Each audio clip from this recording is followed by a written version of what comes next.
I'll check that out during the break.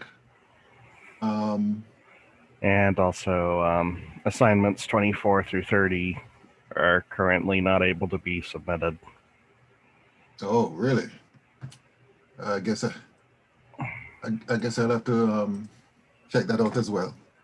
Yeah, Okay. it just says no content when you try to bring them up in assignments. Okay, I'll check that out during the break. Okay, so let's continue our discussion of thermochemistry. And I think the last thing we discussed was the relationship between internal energy and the change in internal energy and the amount of heat either lost or gained by a system as it goes through some changes. And the last equation we talked about was this equation right here, which is the equation derived at constant pressure, right? For the heat change, which is equal to, oh, I need to turn on the, I keep forgetting. Let me turn on the share screen function. Okay, so I take it you can see my screen, right? Yes. Okay, so as I was saying, let me go to full screen here. So as I was saying, the last equation we were talking about is this equation right here, the heat change under constant pressure conditions. And that would be equal to the change in internal energy plus the pressure times the change in volume, all right? And basically the conclusion we can come to based on this equation here is that most of the thermal energy, and this is assuming it's an exothermic process, most of the thermal energy is released as heat, but some is work used to expand by the system against the surroundings, all right? So that's basically what happens in the vast majority of cases, for example, chemical reactions and so on. Typically, reactions are conducted under constant pressure conditions. As a result of that, the amount of heat that is liberated is somewhat less than in the previous example we looked at, where the volume is held constant and not the pressure. Okay, so that was the last thing we discussed. So that brings us now to the topic of enthalpy, right? As stated here, and as I just said, most of the heats of reaction are measured under constant pressure conditions. So enthalpy is basically defined based on that particular fact. And as you can see here, the definition of enthalpy is the sum of the internal energy and the pressure volume product of a system, which is given by this same equation. So QP, the heat change measured under constant pressure conditions, is basically the change in enthalpy of the reaction, which is equal to the change in internal energy plus P times the change in volume. Now, enthalpy is what we call an extensive property, which means that it depends on how much of the substance is present. So basically, maybe I should say substances are present. So basically, if you have a reaction where you have a given amount of different substances, and let's say you double the amount of substances, then the enthalpy change will double as well, for example, all right? And that will become important, as you're going to see later on when it comes to actual quantitative calculations of enthalpy. Another important fact is that enthalpy is a state function, right? And that is because since U, P, and V are all state functions and they're all related to delta H, that means that delta H must be a state function as well, all right? So those are just some important facts about change in enthalpy or enthalpy itself. Okay, now some other things we need to know about the change in enthalpy is that these values can only be, well, let me not say can only be, but can be measured experimentally. And we're going to talk about how do we actually do that. Basically, the area which deals with measuring enthalpy changes is known as calorimetry. If the enthalpy values are negative, that means that the reactions are exothermic, which we talked about before. Remember, we said that exothermic reactions are reactions that generate heat. And then positive values indicate that these reactions are endothermic. Another thing you need to remember is that when you have the process reversed, the sign of the enthalpy change changes. So for example, if you're going from one direction, let me just use a very simple example here.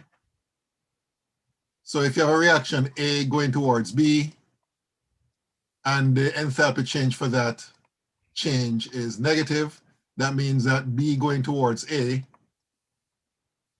the enthalpy change would be positive. The magnitude would still be the same, but the enthalpy change would be the opposite when you reverse, right? And therefore, as a result, if you have a cyclic process, then the enthalpy change for that process is 0. So basically, if you're going from A to B,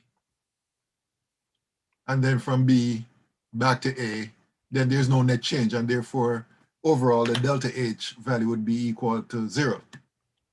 So when it comes to problem solving exercise, and we're going to see one example at least, we can actually view heat as being absorbed in an endothermic process as being like a reactant, and the heat being involved in the exothermic reaction as being like a product. So what that is saying is that basically, for the purposes of solving certain problems, we can treat delta H, or the change in enthalpy, as either a reactant or a product, based on whether or not the reaction is endothermic or exothermic, respectively.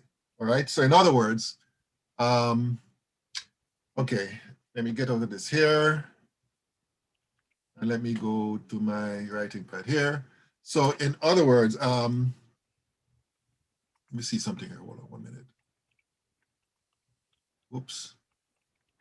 I just want to check something here. Okay, so let's say you have a reaction A going to B, and let's say that delta H is negative, which means that the reaction is exothermic. Then you can rewrite this equation as A going to B plus the change in enthalpy, right? So you write down this as a product, even though it's not really a product in the sense that it's not a substance, but basically what this is saying is that heat is produced, right? So basically these two equations are saying the same thing. On the other hand, if A going to B is positive, in other words, if the reaction is endothermic, then we can rewrite this as A plus delta H going to B, all right? In other words, in the case of an endothermic reaction, delta H can be written as a reactant. Again, it's not really a reactant, of course, but basically we treat it like that for the purposes of problem solving. And you're gonna see some examples of that shortly. Okay, let me go back here. All right, so this diagram here basically shows you the difference between an exothermic and an endothermic reaction. And as you can see on the left, in the case of an exothermic reaction, the enthalpy of the products would be less than the enthalpy of the reactants. So therefore, as you go from reactants to products, delta H is negative, right? And please note, I think I made this point before, but just in case I haven't, whenever it comes to change in enthalpy or change in anything, it's always the value for the products minus the value of the reactants, right? So therefore, because the enthalpy of the products is less than the enthalpy of the reactants, then the change in terms of the enthalpy would be negative. On the other hand, over here on the right, in this case here, the reaction is endothermic because the enthalpy of the products would be greater than the enthalpy of the reactants. So therefore, delta H in this case will be positive. Okay, so as promised, let's talk about how do we actually measure enthalpy changes. And this area of calorimetry is what deals with this. Calorimetry is basically the technique that is used to measure enthalpy changes or heat exchange in a chemical reaction. And you have different types of calorimeters of different levels of sophistication. The one that you see here on the screen is the ultimate in low-tech type of calorimeter. Consists of basically two styrofoam cups. And basically what you do is mix your reactants inside here and you cover it with a stopper. You have a thermometer here, which is used to measure the heat change or the temperature change that would be occurring. And you have a stirrer here just to make sure that the mixture, the reaction is mixed properly. And this whole idea of calorimetry is based on the law of conservation of energy. If you remember, that law says that energy in a physical or chemical process cannot be created nor destroyed, but can be converted from one form to another, all right? So let's define some terms here with respect to calorimetry. The first one is heat capacity, represented by uppercase C. And that is the amount of heat required to change the temperature of a system by 1 degree Celsius. So that's the heat capacity, all right? And mathematically, we can calculate it from this equation here. C is equal to the heat change, which is Q, divided by delta T. And the units of heat capacity is either, or can be joules per degree Celsius to the, joules degree Celsius to the -1, or joules Kelvin to the -1. Then we have what is known as a specific heat, which is a heat capacity of a 1 gram sample. And basically, the relationship between specific heat and heat capacity is given right here. It is basically C, uppercase C divided by M. And let me just say here that specific heat is normally represented by lowercase c. So let me put that here, lowercase c. So this is lower case, all right? So the specific heat is equal to uppercase C divided by M, which is equal to Q divided by M times delta T.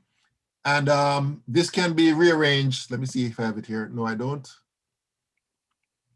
Right, okay. So this can be rearranged here in this form. Q is equal to M, and this should be lowercase c. So please make a note of that. This should be lowercase.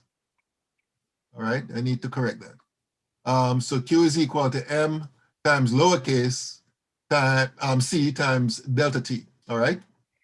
So this is a very useful form for expressing the relationship between the heat change of a reaction, the mass, the specific heat, and the change in temperature. Okay, above here, it talks about the molar heat capacity. This is just, I'm just showing you as a definition. You won't be using this in this course. It is basically the specific heat times the molar mass of the substance. And that's basically what it is, all right? So not much else I'm gonna say about that. Okay, so let's look at some relationships between the temperature and the heat change. Now, remember what we said about changing anything. It's always the final value minus the initial value. So if delta T is positive, in other words, if the final temperature is greater than the initial temperature, then that means that Q must be positive as well, right? Because M must be positive. There's no such thing as a negative mass, and the same is true for the specific heat. So therefore, if delta T is negative, that means that Q is negative. And what that means is, oh, actually, this is dealing with positive. I'm sorry. So if delta T is positive, that means that Q is positive, and therefore what that means is that heat is gained by the system. And then the reverse is true. If delta T is negative, that means that Q is negative, and that means that heat is lost by the system. All right, so it's very important that you understand these relationships, and you're going to see how this works out when we look at certain examples.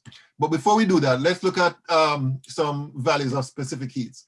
Specific heats for different substances are basically physical constants, pretty much in the same way that density and melting points and boiling points and all of that are physical constants, right? Quantitative physical constants.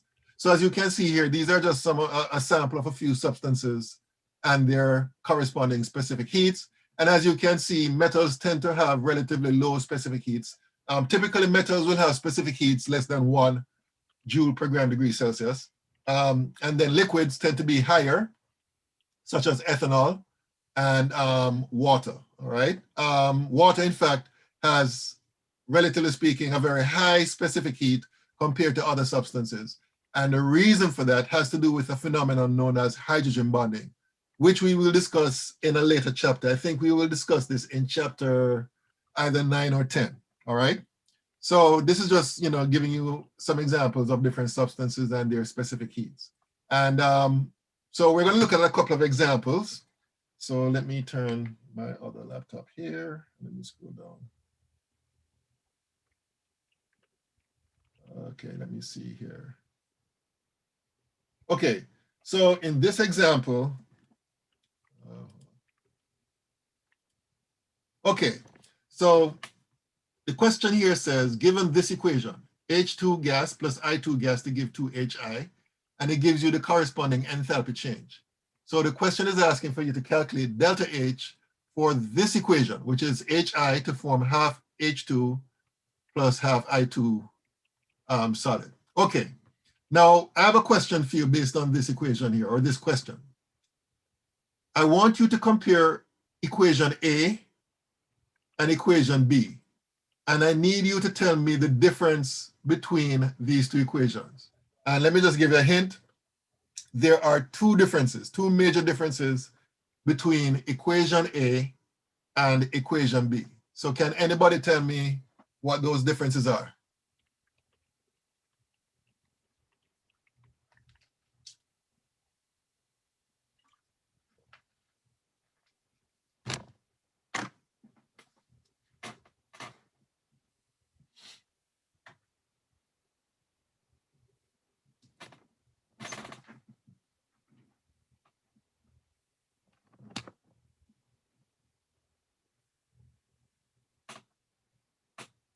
Well, what's the difference between equation A and equation B?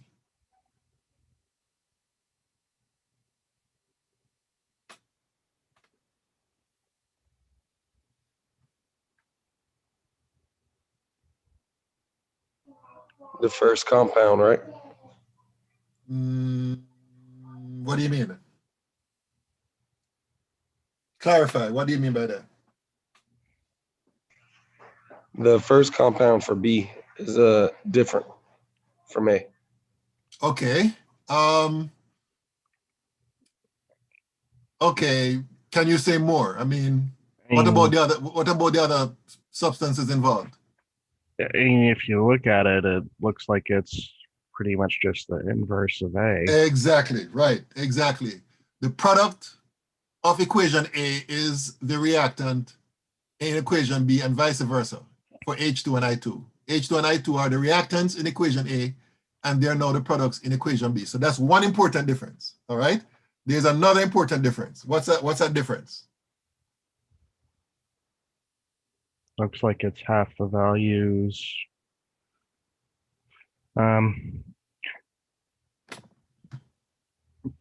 I kind of want to suspect that the delta H for B is negative 26.48. Yeah, but before we get to that, but I want the second difference. I mean, you're on the right track. In fact, I think you're right in terms of the final answer, but I want to lead up to the answer by identifying the second difference between these two equations. The first difference is that A is flipped in terms of the reactants and products to get B, all right? So that's one difference. And the other difference is? The amount of reactant and product. Or more specifically, the coefficients, right? Yeah. The coefficients for the respective substances in A is halved in order to get the coefficients of those same substances in B. Everybody see that? So for example, in the case of H2, you have a 1 here. In the case of H2 in the equation B, it's half here. Same thing is true for the I2. And in the case of HI, you have a coefficient of 2 here. It is halved to 1 here, all right? So this begs the question, how does that help us to get delta H for this equation? Well, if you recall, we said that if the equation is flipped around, right, the sign of delta H changes, okay? So if you flip the equation around, if you flip this equation around, you're going to get 2HI gas to give H2 gas, oh shoot, plus I2 gas, which means that delta H for this reaction is going to be minus 52.96 kilojoules. All right? So this is the consequence of flipping the equation around. If the reactants becomes the products and the products becomes the reactants, then the sign changes, in this case, from positive to negative. All right? So that gives us this equation here. And then to get from this equation to the final equation, you have to divide all the coefficients by 2. And if you recall, we said that because enthalpy is an extensive property, that means it depends on the amount of reactants and products involved, which means in this case, if we divide by 2 to get from this equation to this equation, that means we have to divide delta H for this equation by 2. So delta H for this equation would be equal to minus 52.96 kilojoules divided by 2. And according to my calculation, that works out to be equal to Negative 26.48. negative 26.48 minus 26.48 kilojoules. So that would be the final answer in this case. All right. Okay. Any questions about this particular example? Any questions? All right. And this is going to be very important when it comes to future more complex problems, right? So we're going to see that at play in a later problem, which is actually more complex than the one that we're looking at here. But before we get to that, let's look at this example right here.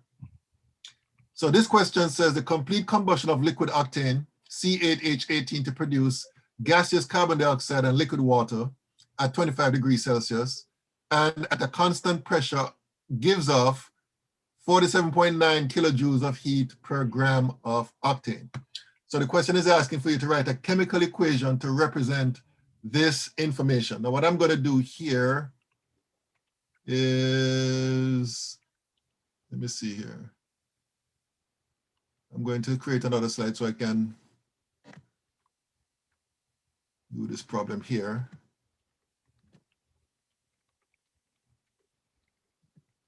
Okay, let me go up here and let me copy this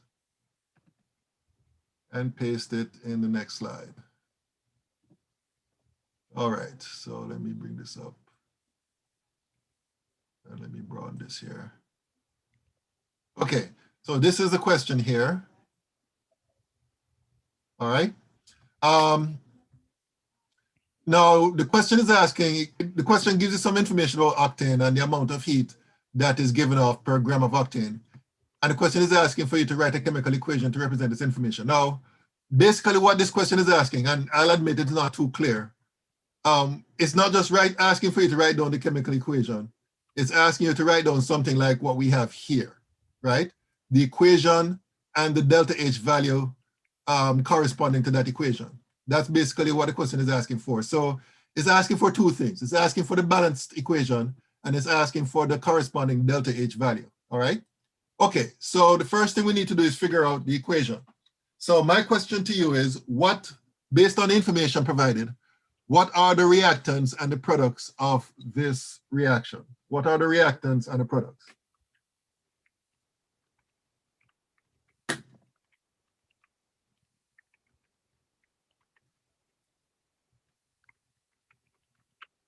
Well,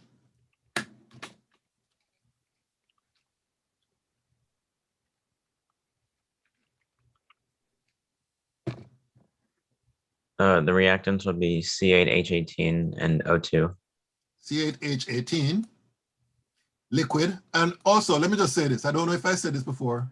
Make sure that you include the state symbols. State symbols are very important because it turns out that the delta H values are actually dependent on state symbols. So it's C8H18 liquid, O2 gas, and what are the products?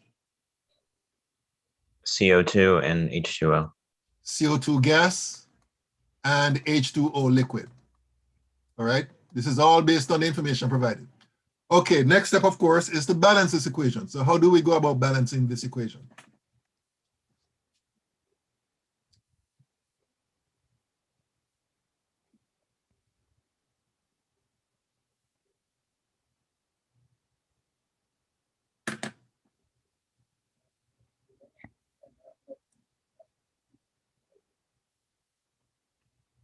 Well,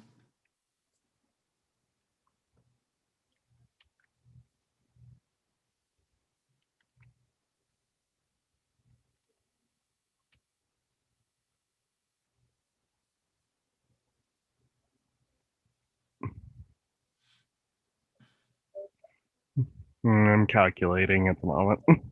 okay, no problem.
So I could be wrong on this balancing, but I'm getting 2, 25, 16, and 18. 2, 25, 16, and 18. 18. Carbons are balanced, hydrogens are balanced, and oxygens are 32 plus 18 balanced. Okay, so that's the correct balance equation. Very good. All right, so the next step now is to find out what the delta H value is, right? This is what we need to find out. Now, key thing you need to remember here, and I think I mentioned this before, the delta H value here is based on the coefficients for the balance equation, right? So basically what the delta H value here that you're going to figure out here should indicate that for every 2 moles of octane that reacts with 25 moles of oxygen is going to produce 60 moles of carbon dioxide and 80 moles of water, right? That delta H value is the value that corresponds to those numbers in terms of moles.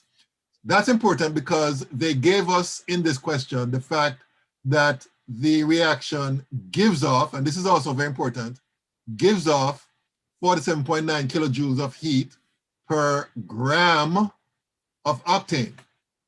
All right, so what we need to find out is the amount of heat for 2 moles of octane that would be released, right? Joules, 2 moles of C8H18, right? The amount of joules or kilojoules of heat that would be produced. Okay, so this is the way we set it up. We start off with the 2 moles of octane, C8H18, and we convert that to grams, which means that we're going to need the molar mass of octane. So we're going to have 1 mole of octane down here, C8H18, and the molar mass, which I'm going to figure out here.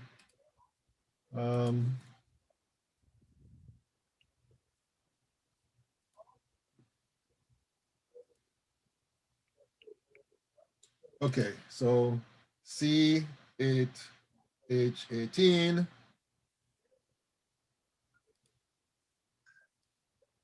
Okay, so it's 114 according to what I have here. Let me check to make sure I'm doing the right thing. 114. Yep, 114.23. Let me write that here. 114.23 grams of C8H18. All right, so that converts the moles to grams. And the next step would be a conversion factor which represents this piece of information that I underlined here, gives off 47.9 kilojoules of heat per gram of octane. Now the term gives off indicate that heat is produced. In other words, we're talking about an exothermic reaction. So therefore, that means that the heat change here must be negative. So this is going to be minus 47.9 kilojoules of heat for every 1 gram of octane. All right, so this unit cancels out with that unit. All right, so basically all we have to do is calculate 2 times 114.23 times 47.9 negative, and according to my calculation, this works out to be equal to minus 10. Oh, what's this? Oh, actually it's more than that. We round this off to 3 sig figs. Okay, so according to my calculation, this works out to be minus 1.09 times 10 to the 4 kilojoules. So therefore, that's what delta H is here. Let me just erase this here. So therefore here you're going to put minus, you're going to put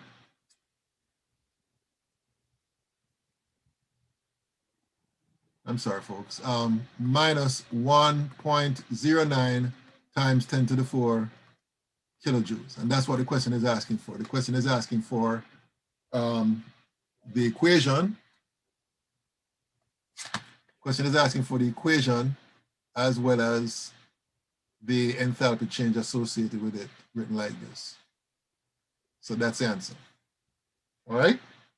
Okay, any questions about this particular example? Any questions? Any questions? Okay, so here is another example. Sorry, let me get out of this.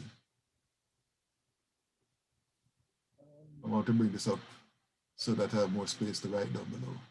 Okay, so the question here is asking, oh shoot, okay.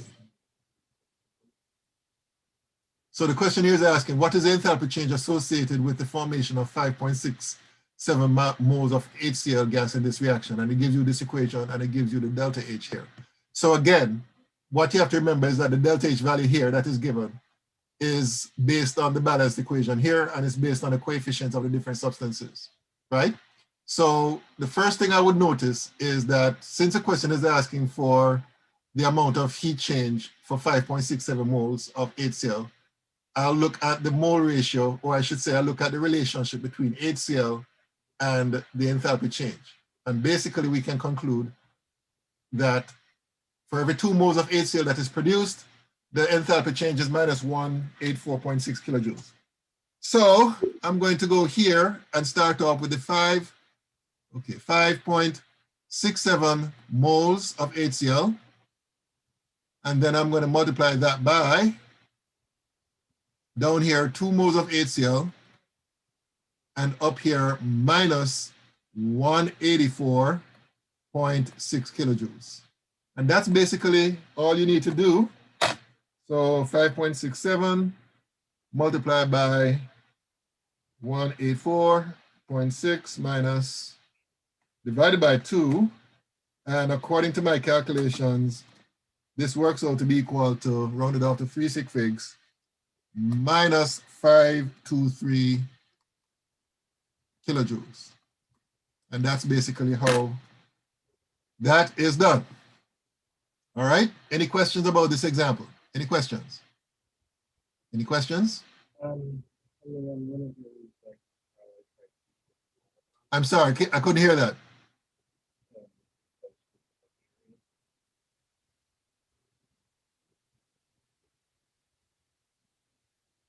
Okay. All right. I guess he wasn't talking, whoever that was, wasn't talking to us. All right, so let me move on now to these examples. Now, these examples have to do specifically with specific heat, all right? What I'm going to do is, again, I'm going to copy and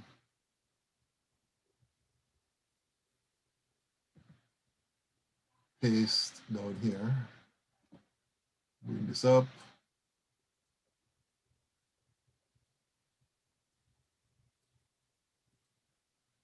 Okay, so this first, I'm sorry? Folks, if you're not speaking to us, make sure that you mute yourself so as to avoid confusion. Let me share my screen again. Okay. Okay, I'm still hearing somebody speaking.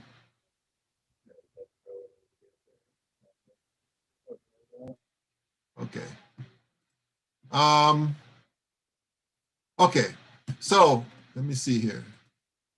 All right, so this question has to do with specific heat, specifically with water. It says how much heat in joules and in kilojoules does it take to raise the temperature of 225 grams of water from 25.0 degrees to 100.0 degrees Celsius. Okay, so the equation we're going to use is the equation I introduced to you earlier, which is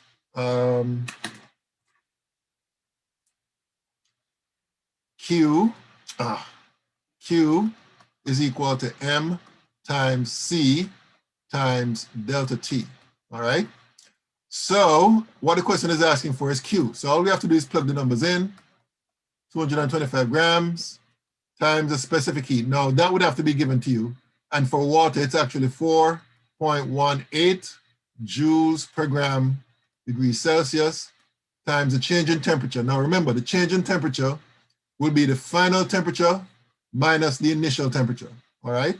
So it would be 100.0 degrees Celsius minus 25.0 degrees Celsius, all right? And this part here works out to be 75.0 degrees Celsius. So let me use my calculator to do the rest. So 75 times 4.18 times 225 equals, and I have to round that off to 365. So according to my calculations, this works out to be equal to 7.05. 7.05 times 10 to the 4. And the answer would be in joules because the grams will cancel out here and here, and degrees Celsius will cancel out there and there. So therefore, this would be the final answer. So that's basically a relatively simple example, straightforward application of the equation. Okay, any questions about this one? Any questions? Any questions? Okay, continuing. Let's look at this example. It says, what would be the final temperature if a 5.00 gram silver ring at 37.0 degrees Celsius gives off 25.0 joules of heat to its surrounding? And it says you're going to use a specific heat of silver listed. So let me look up the specific heat of silver listed previously. Okay, according to this, the specific heat of silver is equal to 0.235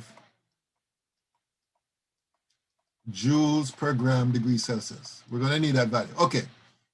So again, we're going to use Q is equal to M times C times delta T. All right. Now, what the question is asking for is a final temperature. The question gave us the initial temperature. It gives us a mass, and we know what C is. So if we have, and we know what the Q is, the amount of heat, right? So we have Q, we have mass, we have specific heat, so we can use that to find delta T.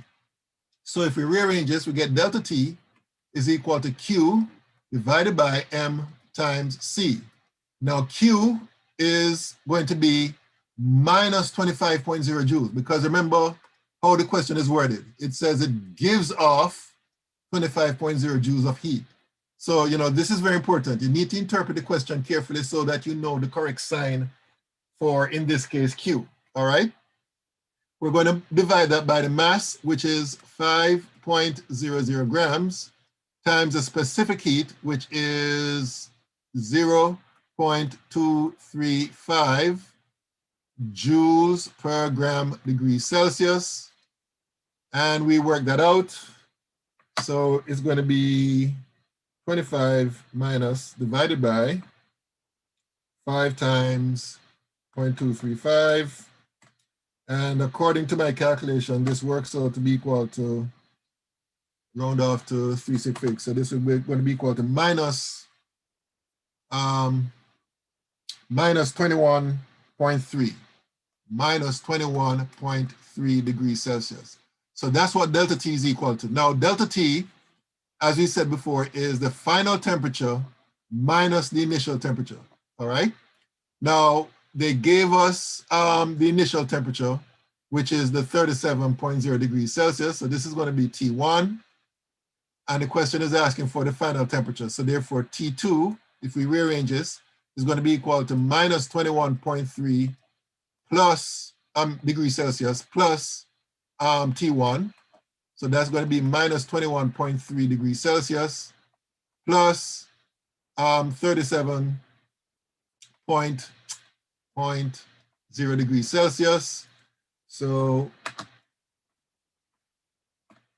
that works out to be equal to 15.7 degrees Celsius. So this would be the final temperature of the metal, the ring, all right?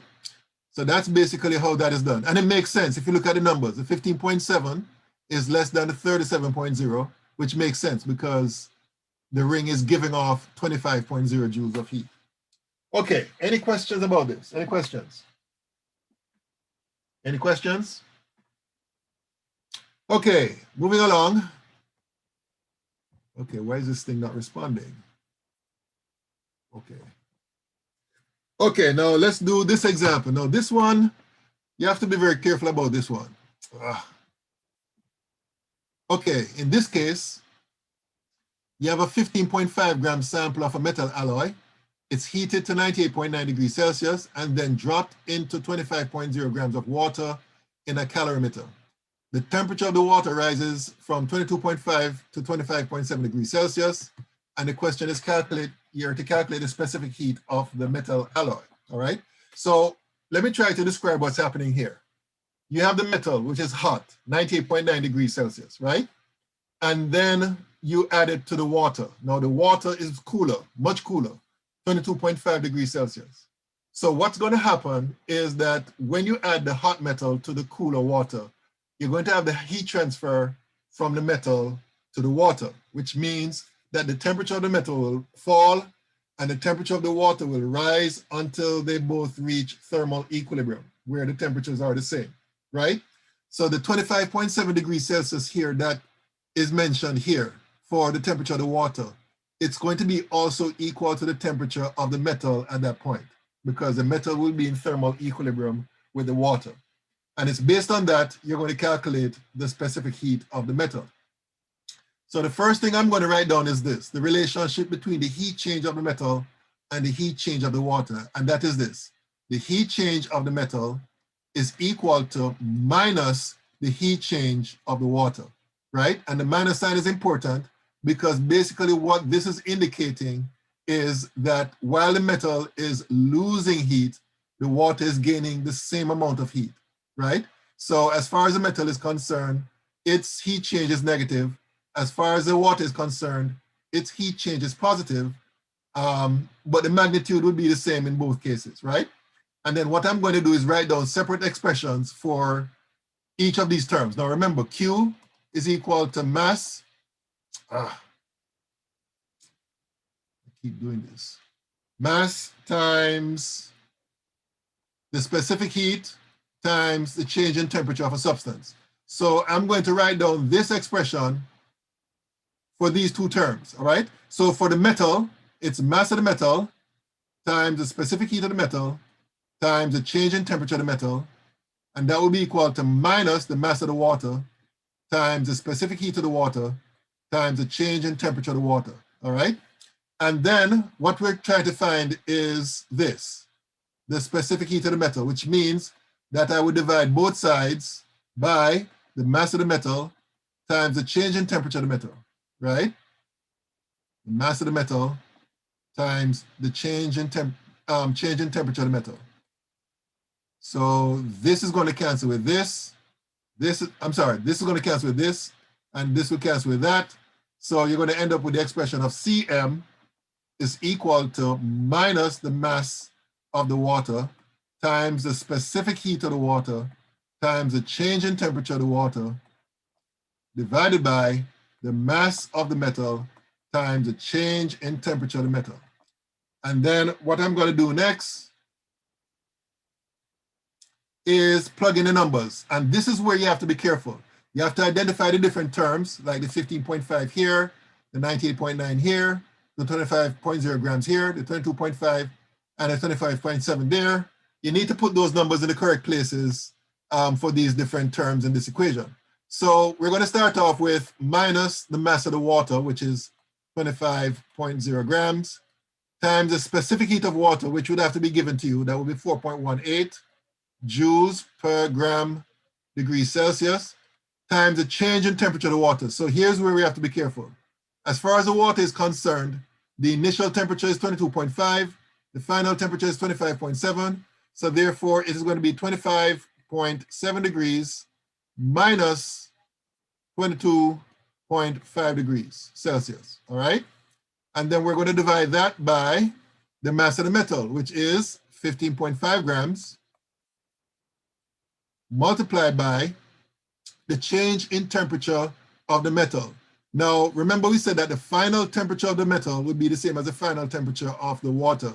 And the initial temperature of the metal is 98.9 degrees Celsius. So in the parentheses here, we're going to put the final temperature of the metal, which is 25.7 degrees Celsius, minus the final temperature of the water, which is 98.9 degrees Celsius.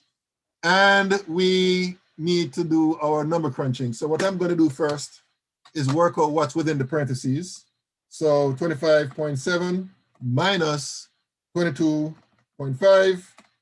So the top part here works out to be equal to 3.2 degrees Celsius. I keep doing this. 3.2 degrees Celsius. And then for the next one, 25.7 minus 98.9. Okay, this part here works out to be equal to minus 73.2 degrees Celsius. All right. Okay, so we have to do the calculation for the rest of it. So let me do that now. It's 25 times 4.18 times 3.2, and then divide that by 15.5, multiplied by 73.2. And okay, is that right? Let me do this again. I think I may have made an error here. 25 times 4.18 times 3.2 equals, then divide by 15.5. 73.2. Okay, that looks more like it. Okay, so the answer I got for this is 0. How many sig figs? Okay, so this would have to be rounded off to 2 sig figs. So 0.29, and the units here would be joules, gram, degrees Celsius, because the grams are going to cancel out here. Degrees Celsius is going to cancel out here. So you're left with this as your final unit. So this would be the final answer. Okay, any questions about this example? Any questions? Okay, we're going to take a 10-minute break, and then we're going to get back at 10 o'clock, all right?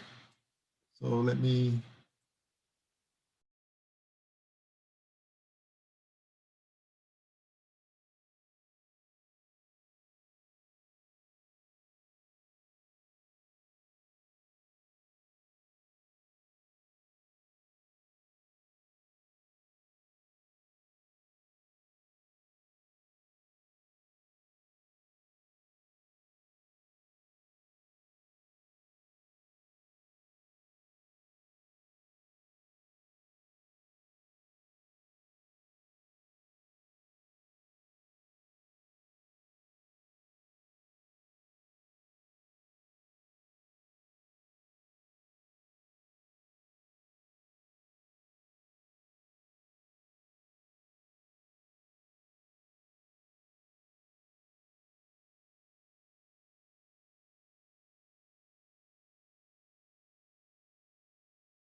Okay, before I begin or continue our discussion of thermochemistry, I think it was Mr. Lyons who pointed out to me that I apparently forgot to open up the canvas so that you can upload your assignments for chapter 5. And I think I have just successfully done that. So you can upload your assignments, which would be, if I'm not mistaken, assignments 23 through 30. 23 through 30. Yeah, that's correct. Hold on 1 minute. Let me...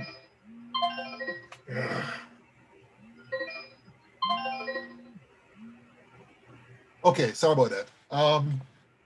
And you might want to check 27. I think you jumped to 26 and skipped Okay, over that one. Let me check here. 26. 27. Okay, 26 is taken care of. 27.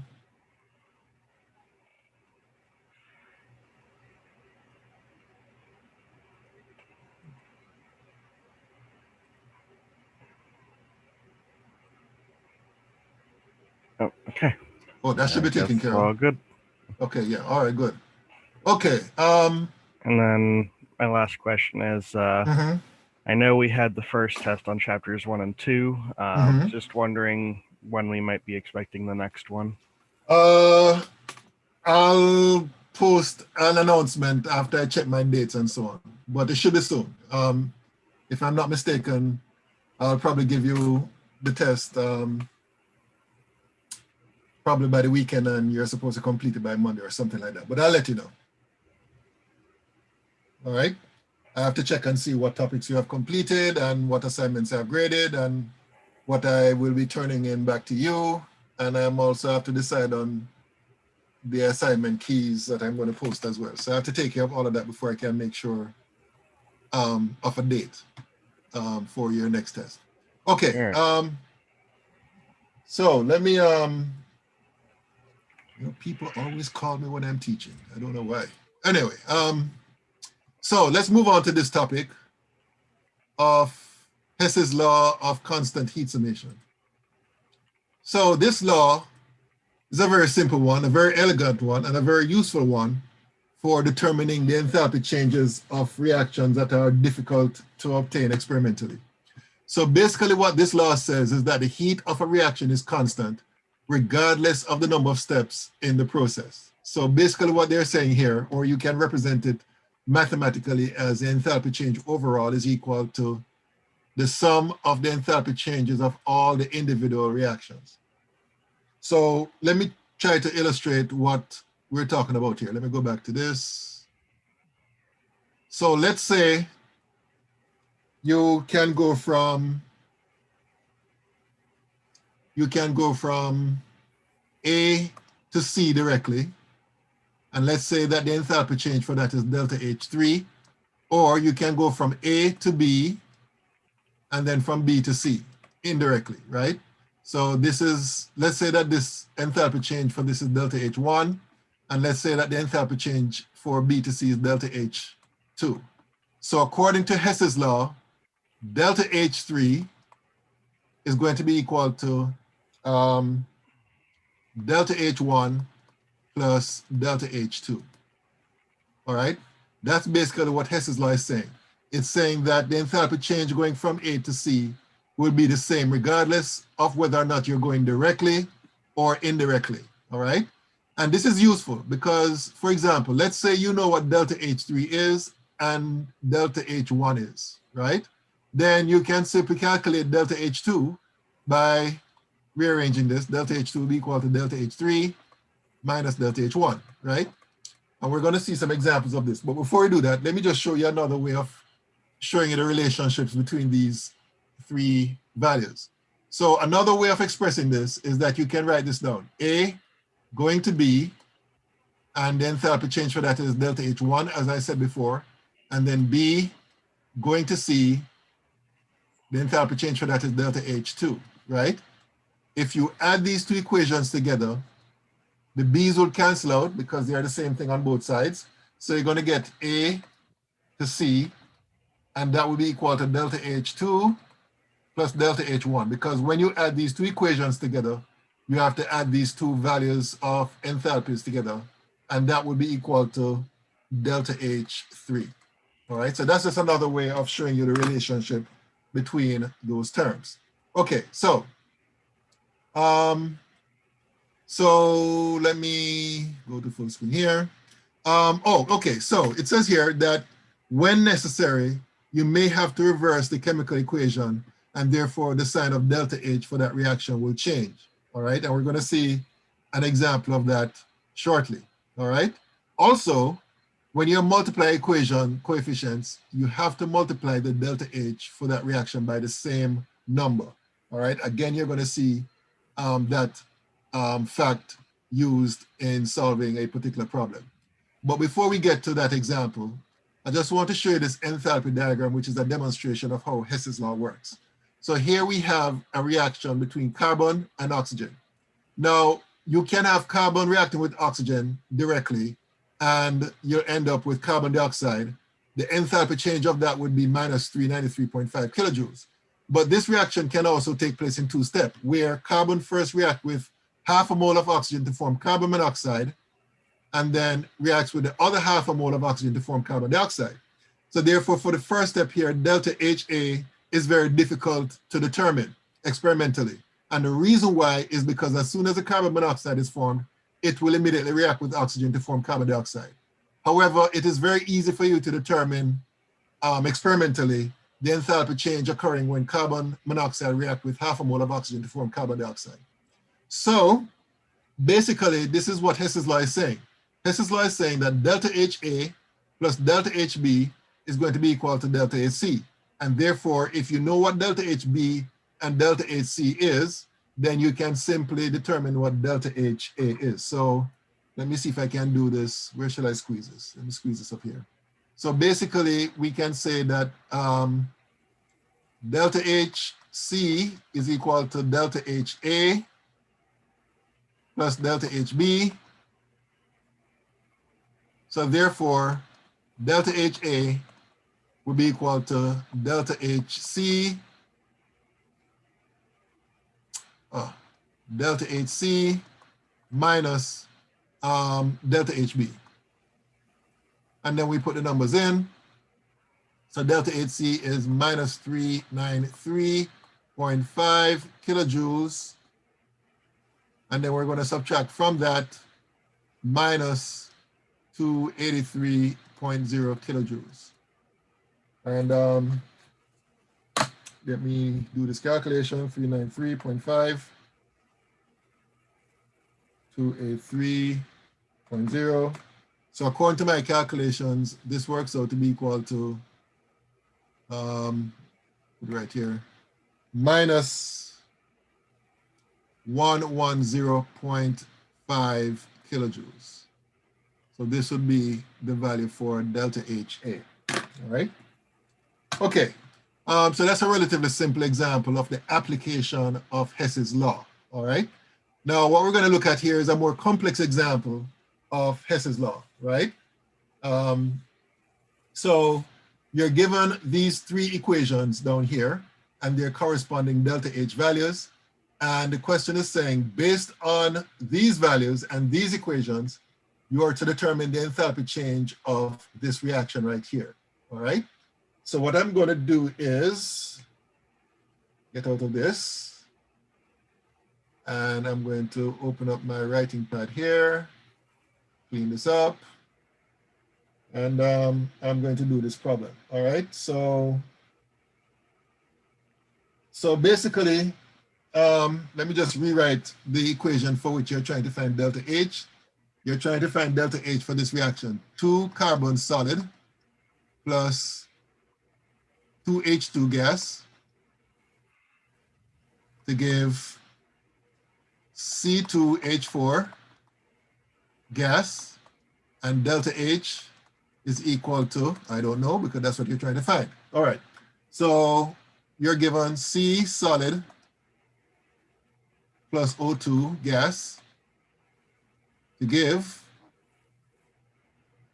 delta carbon dioxide gas, CO2 gas, And the delta H value for that is minus 393.5 kilojoules. And then in the case of C2H4,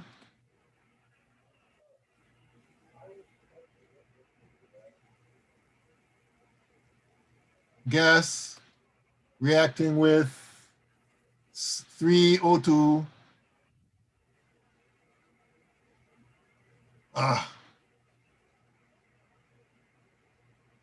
Okay, where's this thing? Okay. 3O2 gas, and that gives you 2 CO2 gas plus 2 H2O liquid, and delta H for that is equal to minus 1410.9 kilojoules. And then the last equation is H2 gas plus half O2 gas to give H2O liquid, and delta H for that is minus 285.8 kilojoules. Okay, so you're given, as I said before, these, and you're asked to figure out what that is. Okay, so the way we go about doing this is that we compare each of these equations with the first one to see what they have in common. And the first thing I notice is that when I compare this equation to the first one, I notice that I have a carbon here on the left side and a carbon here on the left side here. But the difference is that I have a coefficient of 2 for this equation. So what I'm going to do is place a coefficient of 2 here by multiplying all of this by 2. So when I multiply all of this by 2, I'm going to get 2 carbon solid plus 2 O2 gas to give 2 CO2 gas. And the delta H value will be equal to 2 times the enthalpy change here, which is minus 393.5 kilojoules. All right? So that's what I get when I multiply this equation here by 2.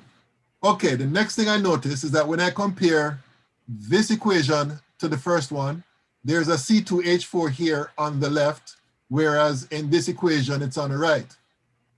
So what I'm going to do is flip this equation here so that the C2H4 ends up on the right.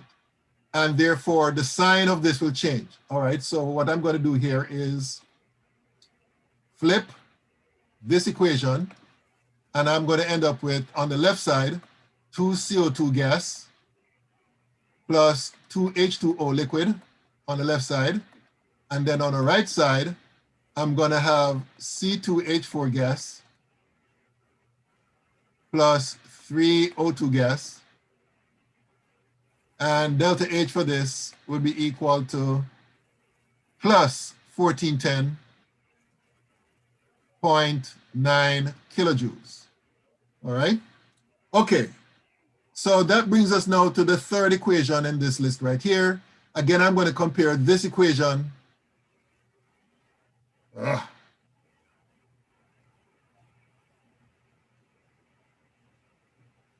Okay, I'm going to compare this equation to the first one. And what I notice here is that you have an H2 here and an H2 here on the right side, but you have a 2 here in front of the H2. So what that means is that I would have to multiply this equation here by 2. And I'm going to end up with 2 H2 gas plus 2 times half 1 O2 gas to give 2 H2O liquid. And the delta H for that would be equal to 2 times minus 285.8 kilojoules. All right. Now look what's going to happen here. Let me draw a line here to avoid confusion.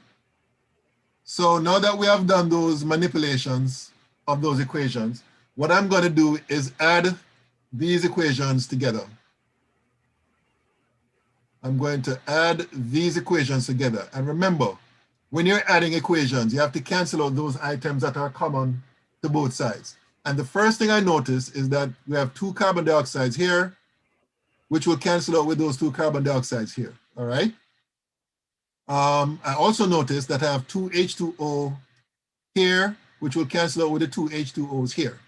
Now, this one may not seem obvious, but these 3 oxygen molecules here will cancel out this one and these 2. 2 plus 1 gives you 3 oxygens, which are on the left, so they will cancel out with the 3 oxygens on the right, okay?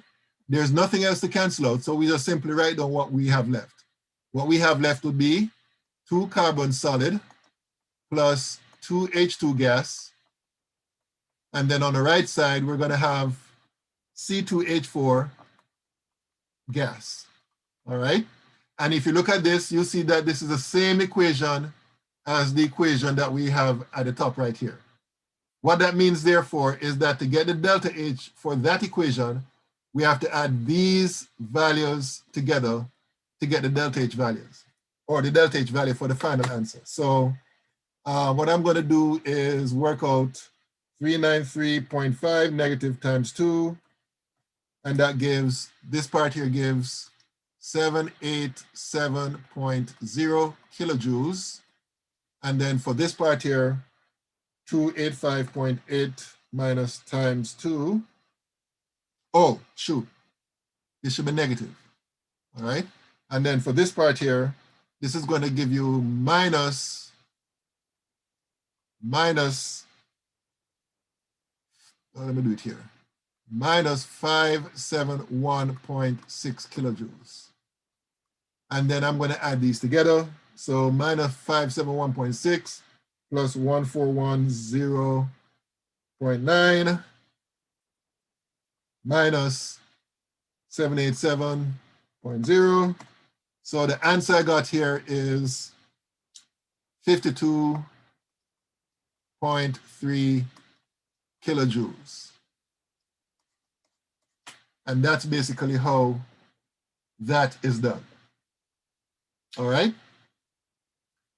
Okay, any questions about this? Any questions? Any questions? So this is a typical Hess's law type problem, all right? And, you know, you have to be very careful when doing problems of this kind. You know, some common errors that students tend to make is that they, for example, they would multiply by the wrong number, multiply one equation by the wrong number, or they might not change a sign when you flip a particular equation, and so on and so forth. So, you know, you have to be very careful when doing problems of this type. In fact, what I'm going to do is look for another example. So let me go here and let me, okay, Hess's law worksheet. Let's see if I can find an example for us to, okay. Let me scroll down to see what we have here. Okay. Which one shall we do? Okay, let me choose the last one. So let me copy this. Go back to the PowerPoint. And let me insert a new slide.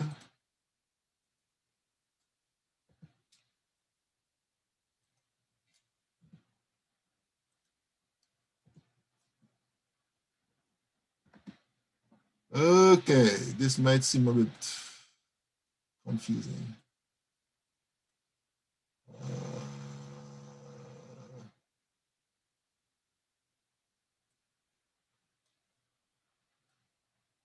Okay. Well, okay, let me see here. So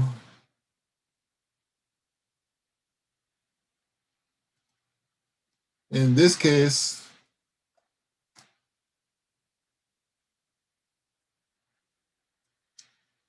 you know what, let me make this a bit smaller.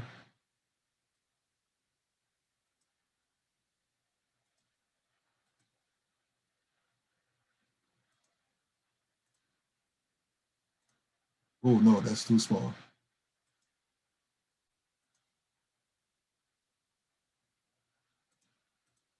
Okay, I think you all should be able to see this.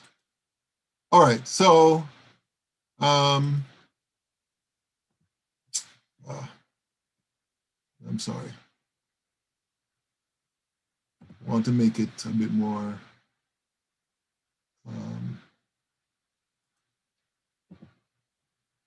more visually clear. Okay, now I think we're in business. Okay, so the question gives you this equation here. Gives you this equation here, for which you're going to find a delta H value, and it gives you these three equations. This one, and this one, and their corresponding delta H value. This symbol here basically comes out, this should be an arrow. All right, so just to be clear what that's supposed to represent. Okay, so what I'm going to do is, in fact, let me rewrite this equation here. CH4 gas plus NH3 gas to give HCN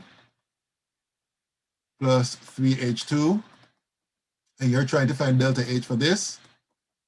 You're given N2 gas plus 3H2 gas to give 2NH3, which is also a gas.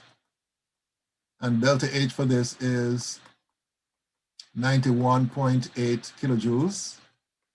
The next equation is carbon solid plus 2H2 gas to give CH4 gas, and delta H for that is minus, oh, by the way, this should be minus here, and this is also minus 74.9 kilojoules, and then H2 gas plus 2 carbon solid plus N2 gas to give 2 HCN gas.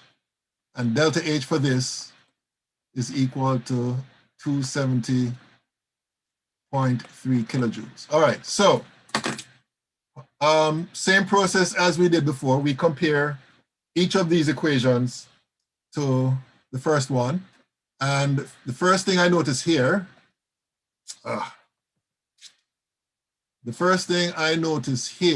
is that when I compare this equation to this equation, I notice that you have 2 NH3 here on the right, and you have 1 NH3 here on the left. So what I will do is two things. I'm going to flip this equation and divide right through by 2. So for this equation, I'm going to flip and then divide by 2, all right? So when I do that, I'm going to end up with NH3 gas to give half N2 gas plus 3/2 H2 gas. And what does that mean for this value? Well, that means that when I flip it, it becomes positive.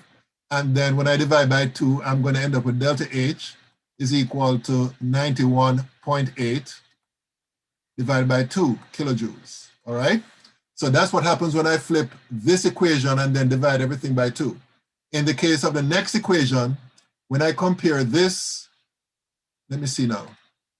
When I compare this equation to the first one, I notice that I have CH4 here on the right, whereas it's on the left here. So what I would do to this one is simply flip it. And when I do that, I'm going to end up with CH4 gas to form C solid plus 2H2 gas, which means that this value here is going to become positive. So delta H in this case will become 74.9 kilojoules. And then now we get to the final equation here, and I compare it to the first one. And what I notice is that I have 2 HCN here I have only one here. So what that means is that I'm going to multiply this equation by 2. So I'm going to end up with 2H2 gas plus 4 carbon solid plus 2 N2 gas to give 4 HCN. And delta H for this is going to be equal to 2 times 270.3, 270.3 kilojoules. All right. So we need to work out, well, let me do the 91.8 divided by 2. So that gives 45.9 kilojoules. And then for the 270.3, I multiply that by 2. And that would give 540.6 kilojoules. And then I add up these values, the minus 45.9, the 74.9, and the 540.6. So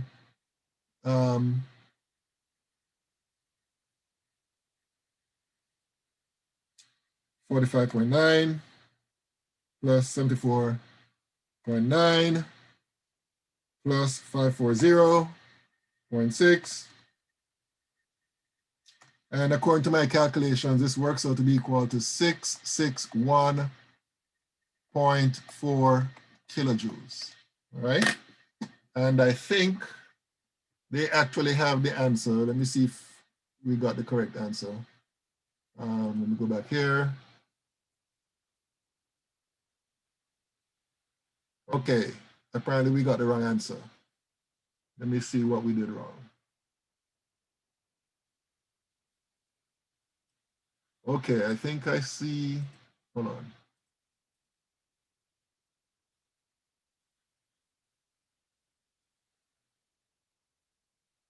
Wait a minute.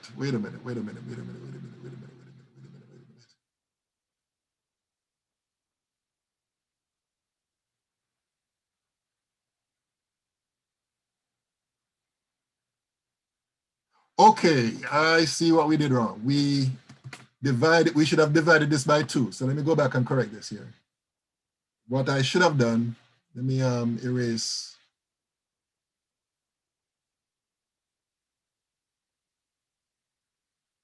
Okay, where's the eraser?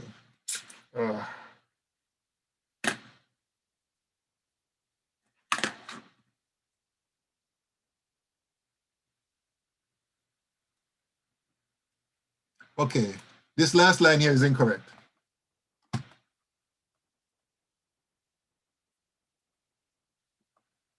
Okay, why is this thing not working?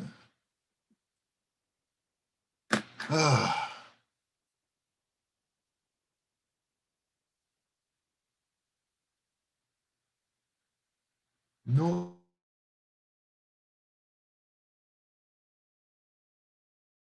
So anyway, cross this out. I'm sorry about this, folks.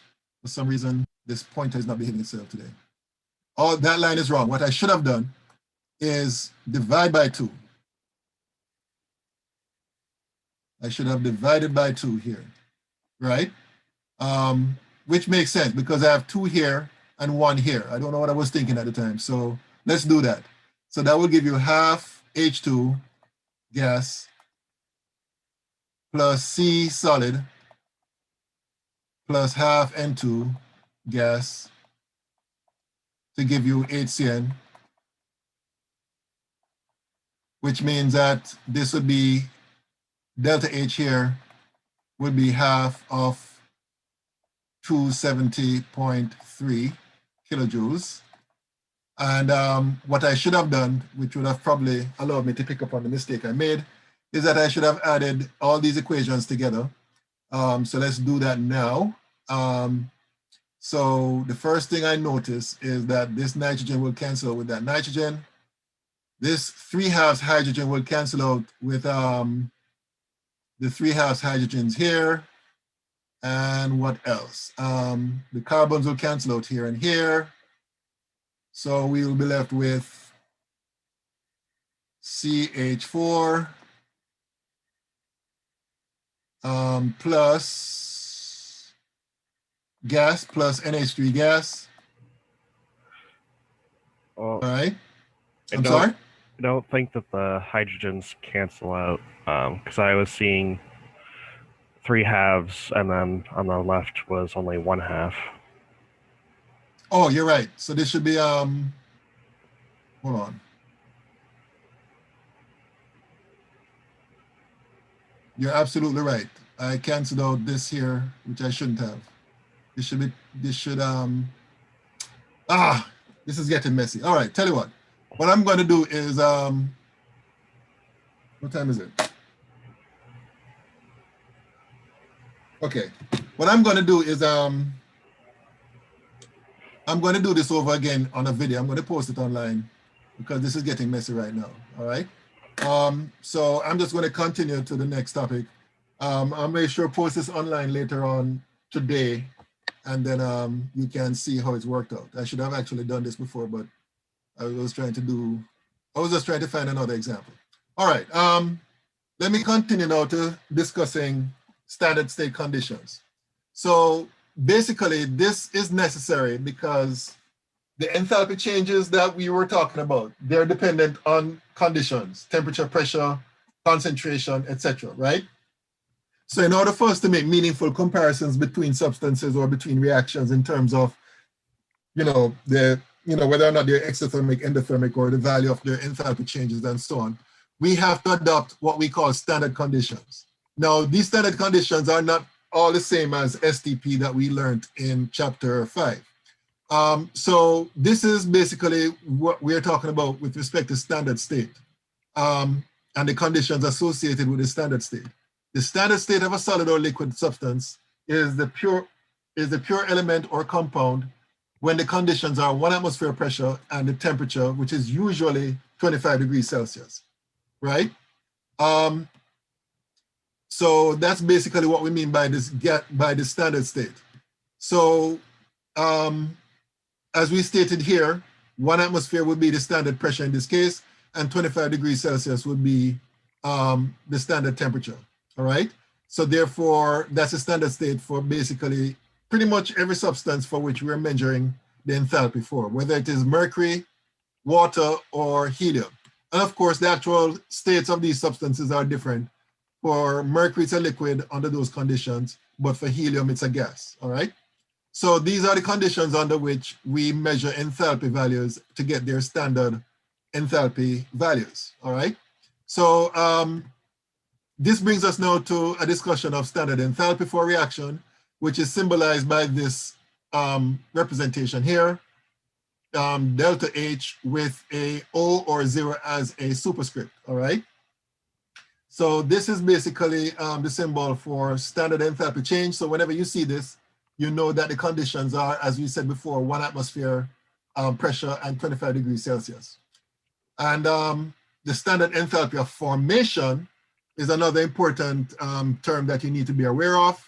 This is a change that occurs for the formation of 1 mole of a substance from its elements when both the products and reactants are in their standard state. So for example, if we're talking about the standard enthalpy of formation of water, what we're talking about is the enthalpy change that results when 1 mole of water, and let's say it's water in a liquid state, is formed from its elements. And of course, we know that the elements are hydrogen and oxygen. All right. Now, for the formation of 1 mole of water, then the equation that would be associated with that would be this equation here. So therefore, the enthalpy change under standard conditions for this reaction would be the enthalpy of formation of water in the liquid state. All right? So that's what we're talking about here. We're talking about the enthalpy change that occurs when 1 mole of the substance is formed from its elements under the standard conditions of 1 atmosphere pressure and 25 degrees Celsius temperature. All right? And as a result of this definition, there are tables that have been put together which gives you the enthalpy of formation of different substances. And these can be useful for calculating the enthalpy change of a particular reaction. So for example, this is a short, very short table. In fact, a more comprehensive table is given in Canvas. Let me show you where that's located. So if you go to Canvas, go to your Canvas course, and you go to Files. You go to Files and go to Tables, and then go to this thermodynamic data, click on that. This table will come up, all right? And you'll see that we have different substances listed alphabetically on the left side of the table. And then the first column is what we're concerned with. This gives you the enthalpy of formations of the different substances. So for example, the standard enthalpy of formation for aluminum hydroxide is given here, which is minus 1,276 kilojoules per mole, all right? Now, you do not have to concern yourself with the second or the third column, all right? That's for general chemistry too. When you start doing thermodynamics, you'll be learning about free energy and entropy and all that. But for now, we're just concerned with the first column right here. Okay, so that's basically the table that you'll be using in your calculations when it comes to determining the enthalpy of formation or the enthalpy of a reaction. And we're going to see an example of that, I think, in the next slide. Actually, no. So this is what we're going to do when we do any calculations involving enthalpy of formation under standard conditions. Whenever you want to calculate the enthalpy of a reaction, this is what we use. It's a sum of the enthalpy of the products under standard conditions minus the sum of the enthalpy of formation of the reactants under standard conditions, right? And you'll notice that in each case, what you're going to do is multiply the enthalpy of the different substances under standard conditions by the coefficients of the substance in the balanced equation, all right? So as stated here, each coefficient is multiplied by the standard enthalpy of formation for that substance. And as we said before, you take the total of the enthalpy of the products and subtract from that the total enthalpy of the reactants. And then when it comes to organic compounds, instead of using enthalpy of formation under standard conditions, we use enthalpy of combustion under standard conditions, all right? So that's basically a guide for calculating the enthalpy changes of a reaction based on the standard enthalpy of formations of the substances involved. So here is one example that we're going to look at right here.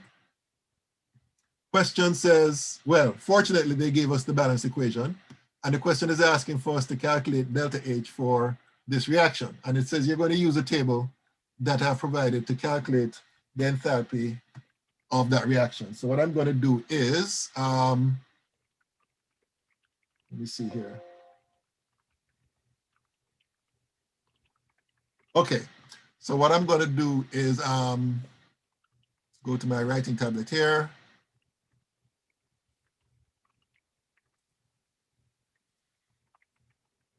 I'm going to write down the equation, which is 3CH4 gas plus 2H2O liquid plus CO2 gas. And that would come together to form 4CO gas plus 8H2 gas, all right? And delta H in this case would be equal to, we don't know, that's what we're trying to find. Okay, so this is the equation for which we're trying to find delta H standard. Don't forget the standard symbol, which is the O right here. Okay, so how do we go about doing that? Well, we go to the table. Well, before we do that, let me set this up. So basically, I'm going to mathematically set this up. The enthalpy change of the reaction under standard conditions. Now remember, it's a products minus reactants. So the first thing I have here is 4 carbon monoxide. So it's going to be 4 times the enthalpy change formation of carbon monoxide gas. right, plus 8 times the enthalpy change formation standard of H2 gas, right? And then I'm going to subtract from that 3 times the enthalpy change formation of methane plus 2 times the enthalpy change standard formation of H2O liquid plus enthalpy of formation standard of carbon monoxide. All right. And then what we have to do is go to the table and look up these values, which is what I'm going to do right now. So in the case of the carbon monoxide, let me go, give me 1 minute here. Let me do some things here.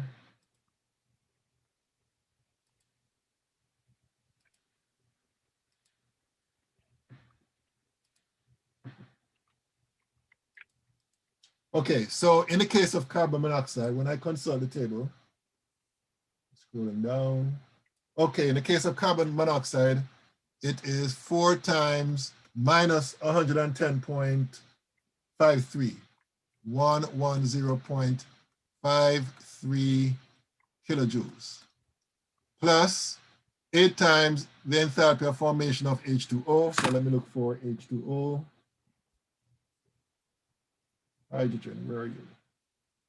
A, B, C, D, F, G, H, I, J, K. Okay.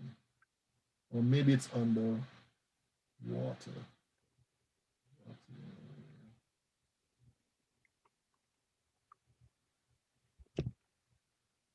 Okay, okay, H2O liquid. Okay, according to this, it's 8 times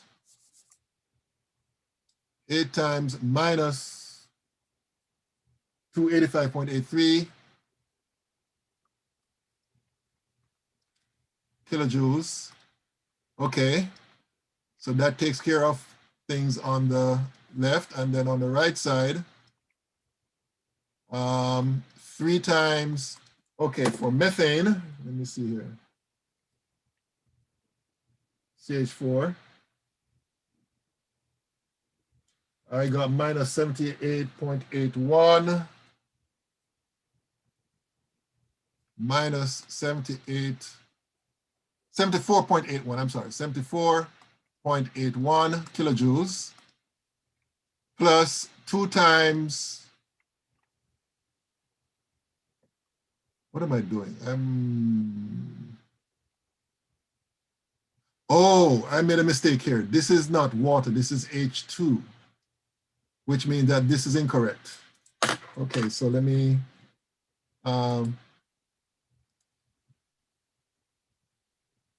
okay. Let me erase this here. I knew I was doing something wrong right here. Okay, now let me just say something about H2. If you look in any table, like the one that we're looking at here, you'll see that the enthalpy change for formation of H2 is going to be equal to 0 kilojoules per mole, right? And the reason why that is so is because hydrogen is an element by itself that exists as H2 under normal conditions. Any element that exists by themselves under normal conditions will have an enthalpy of formation of 0. In fact, if you go to the table, let me go back to the table here and show you something. If you go to the table, if you look at any element by themselves, like aluminum, arsenic, scroll down, barium, boron, bromine, calcium, you see they're all 0. So that's true for all elements, right? So that's why in the case of H2, it's 0 right here, okay? Now over here, that should be H2O, and that value is what I just erased, which I just forgot what it is, so let me look it up again. Okay, so for water,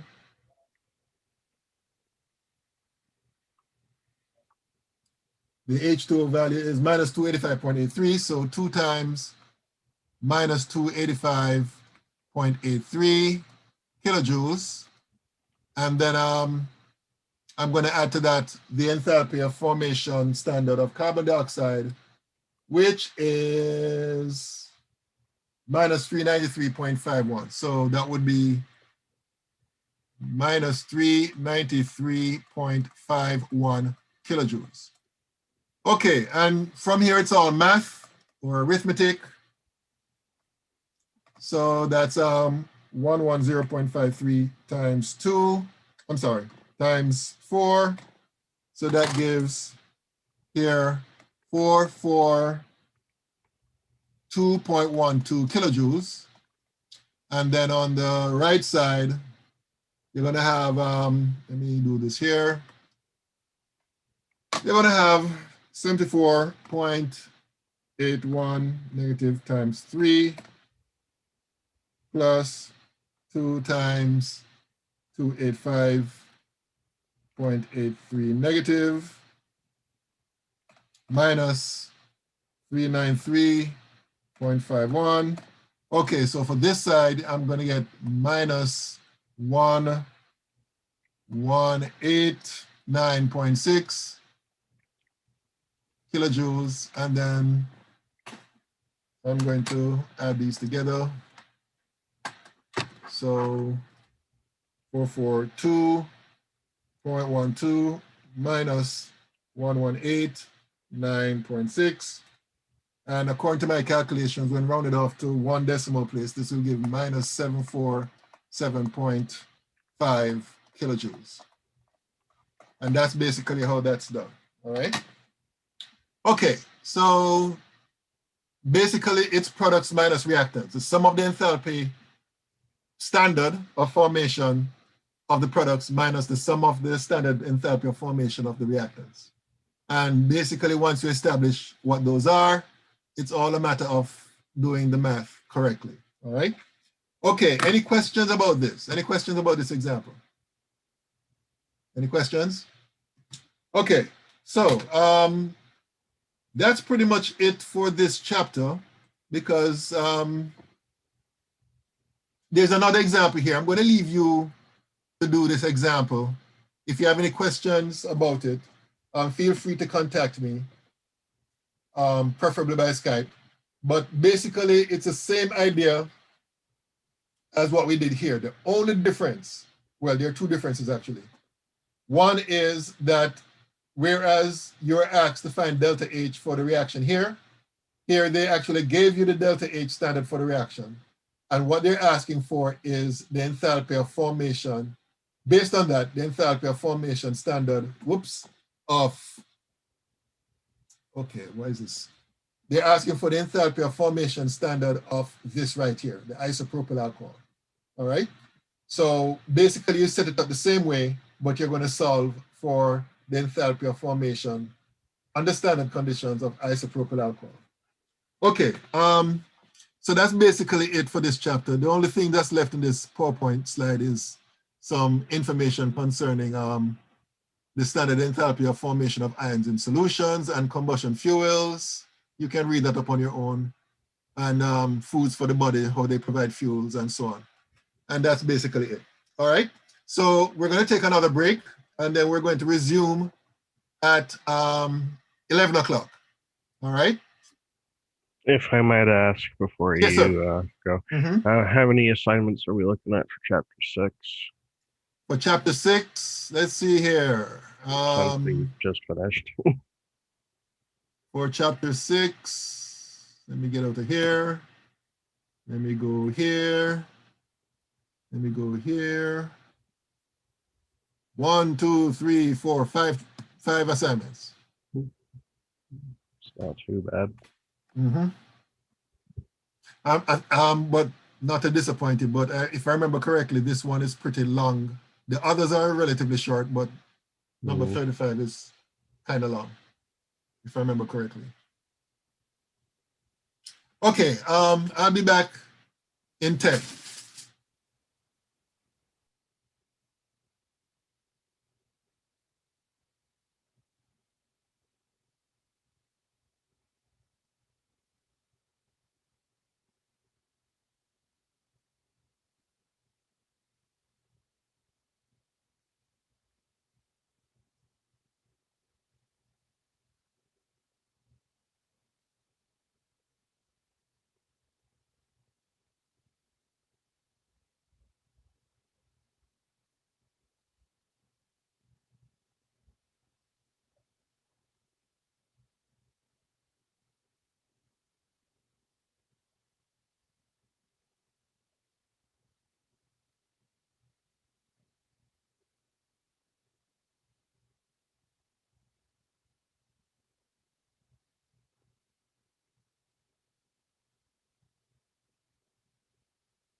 Just letting you know we can still see your screen.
Okay, so I'm back.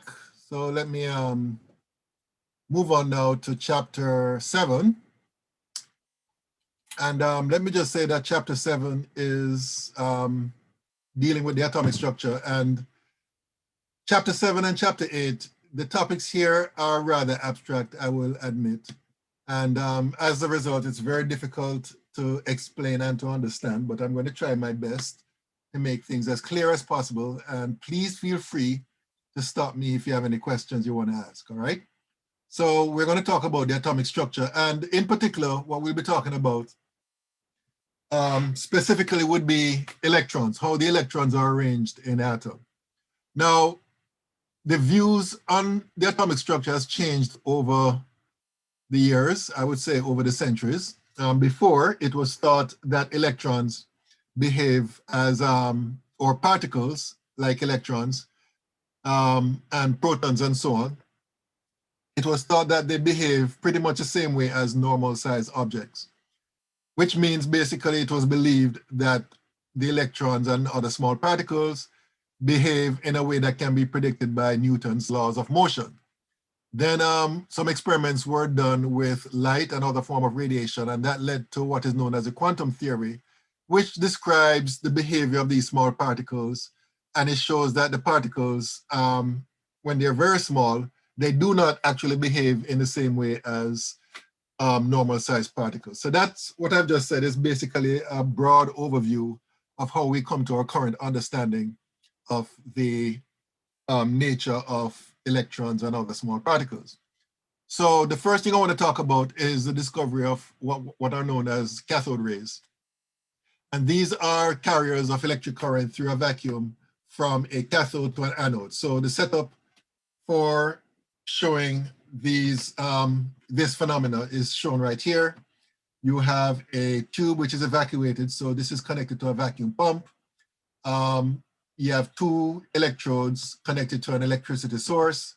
And what happens when the circuit is closed is that you're going to see a beam of particles emerging from the cathode and being attracted to the anode. All right. So one of the first things we can conclude about the nature of the particles that make up this beam is that they're negatively charged because they're produced by the cathode and they're attracted to the anode, which is positively charged. Another property of the particles in this particular setup is that they travel in straight lines unless they are deflected by an electric field or a magnetic field. And this is the recreation of that same experiment. And you'll notice that the stream of particles in this case would be deflected towards a magnet which is placed down here, right? So that's another property displayed by these particles. They're deflected by a magnetic field or an electric field. Another property that these particles display is that when they collide with glass and other materials, they fluoresce, which is basically means that the material lights up upon impact by these particles. All right. So that's basically what was discovered about these rays. Now, J.J. Thompson, this guy here, was very interested in finding out, like other scientists at the time, were very interested in finding out about the actual nature of these particles. So he modified the initial setup that I showed you before. And what you see is a result of his work. So the part of this setup, which is very similar to what I showed you before, is right here, right? So you have the cathode, you have the anode, they're both connected to the external circuit. And of course, the cathode is what produces the cathode rays. There's a slit that is made in the anode. So these particles will pass through the slit, and then they're passed through another slit here, and then they're allowed to pass through this region. Now in this region, you have an electric field, right? Because you have two plates which are connected to an external circuit, and you have a magnetic field created by the presence of these two magnets on either side here. And I won't go through all the details, but basically what he did was that he made adjustments to the electric field and the magnetic field, and he examined the angle of deflection, which results from the application of those fields on the rays that are passing through it. And he did some calculations based on the readings that he got here. And he determined, experimentally what is called the mass to charge ratio, the ratio of the mass of the particles to the charge on the particles. And he discovered that the mass to charge ratio is equal to minus 5.686 times 10 to the minus 12 kilograms per coulomb. If you're not familiar with the coulomb unit, it's basically the metric unit of charge. All right. So this is what J.J. Thompson he discovered. All right. He discovered the mass to charge ratio of the particles that make up the cathode rays. And then later on, the particles were called by Stoney electrons, right? And again, people were interested in finding out, okay, what's the real nature of the electron in terms of the mass and the charge? So people were not just satisfied with the mass to charge ratio. They wanted to find out what the actual mass of the electron is and what the charge on the electron is. So this guy Millikan in 1908, he came up with this experiment, his famous oil drop experiment. And what I'm going to do is I found this video this morning. I'm going to show this video to you, which I think does a very good job of explaining. Let me see if I can find it here. Okay, so here it is. This video, in my opinion, does a very good job of explaining the whole idea behind the Millikan oil drop experiment. So what I'm going to do is plug this out. I'm going to bump up the volume here.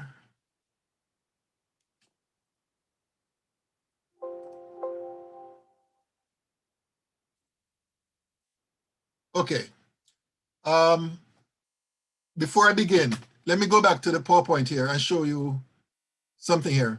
Basically, what we have here in this setup are two plates, which are basically electrodes connected to an external circuit. You have a very small hole in one of the plates, which allows oil to pass through. Now, basically, we have this vial here with oil, and it produces a fine spray of oil, which comes on the surface of this plate, and then droplets will pass through the hole, and these oil drops would be ionized. As a result of the electric field, you can adjust the electric field to suspend the oil drop, and based on calculations, which will be shown in the video, you can determine the charge that is carried by the oil drop. So let me just show you this video. Let me go back here.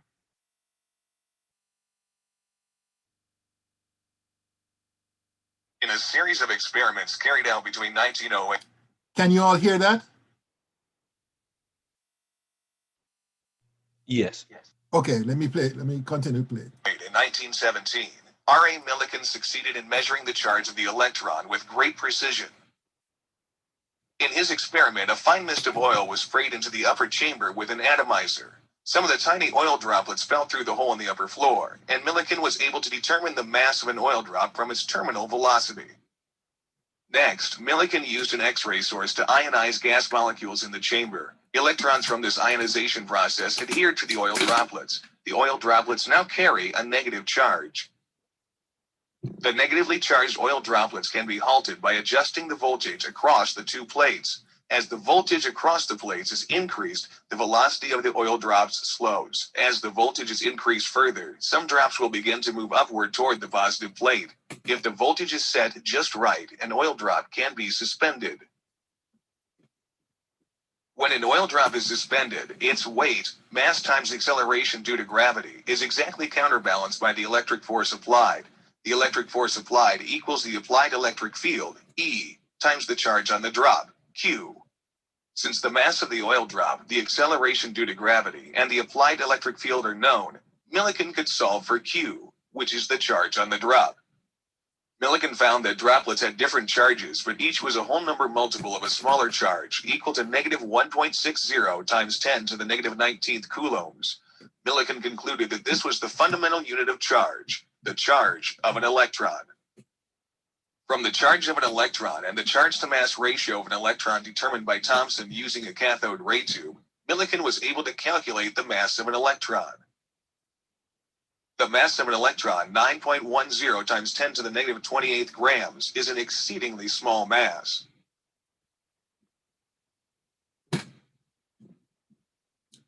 Okay, so that's basically how Millikan determined the charge on the electron. Okay, so let me get back to this.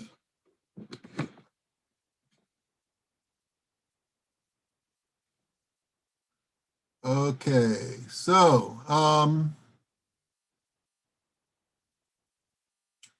so that's basically how Millikan did that. All right.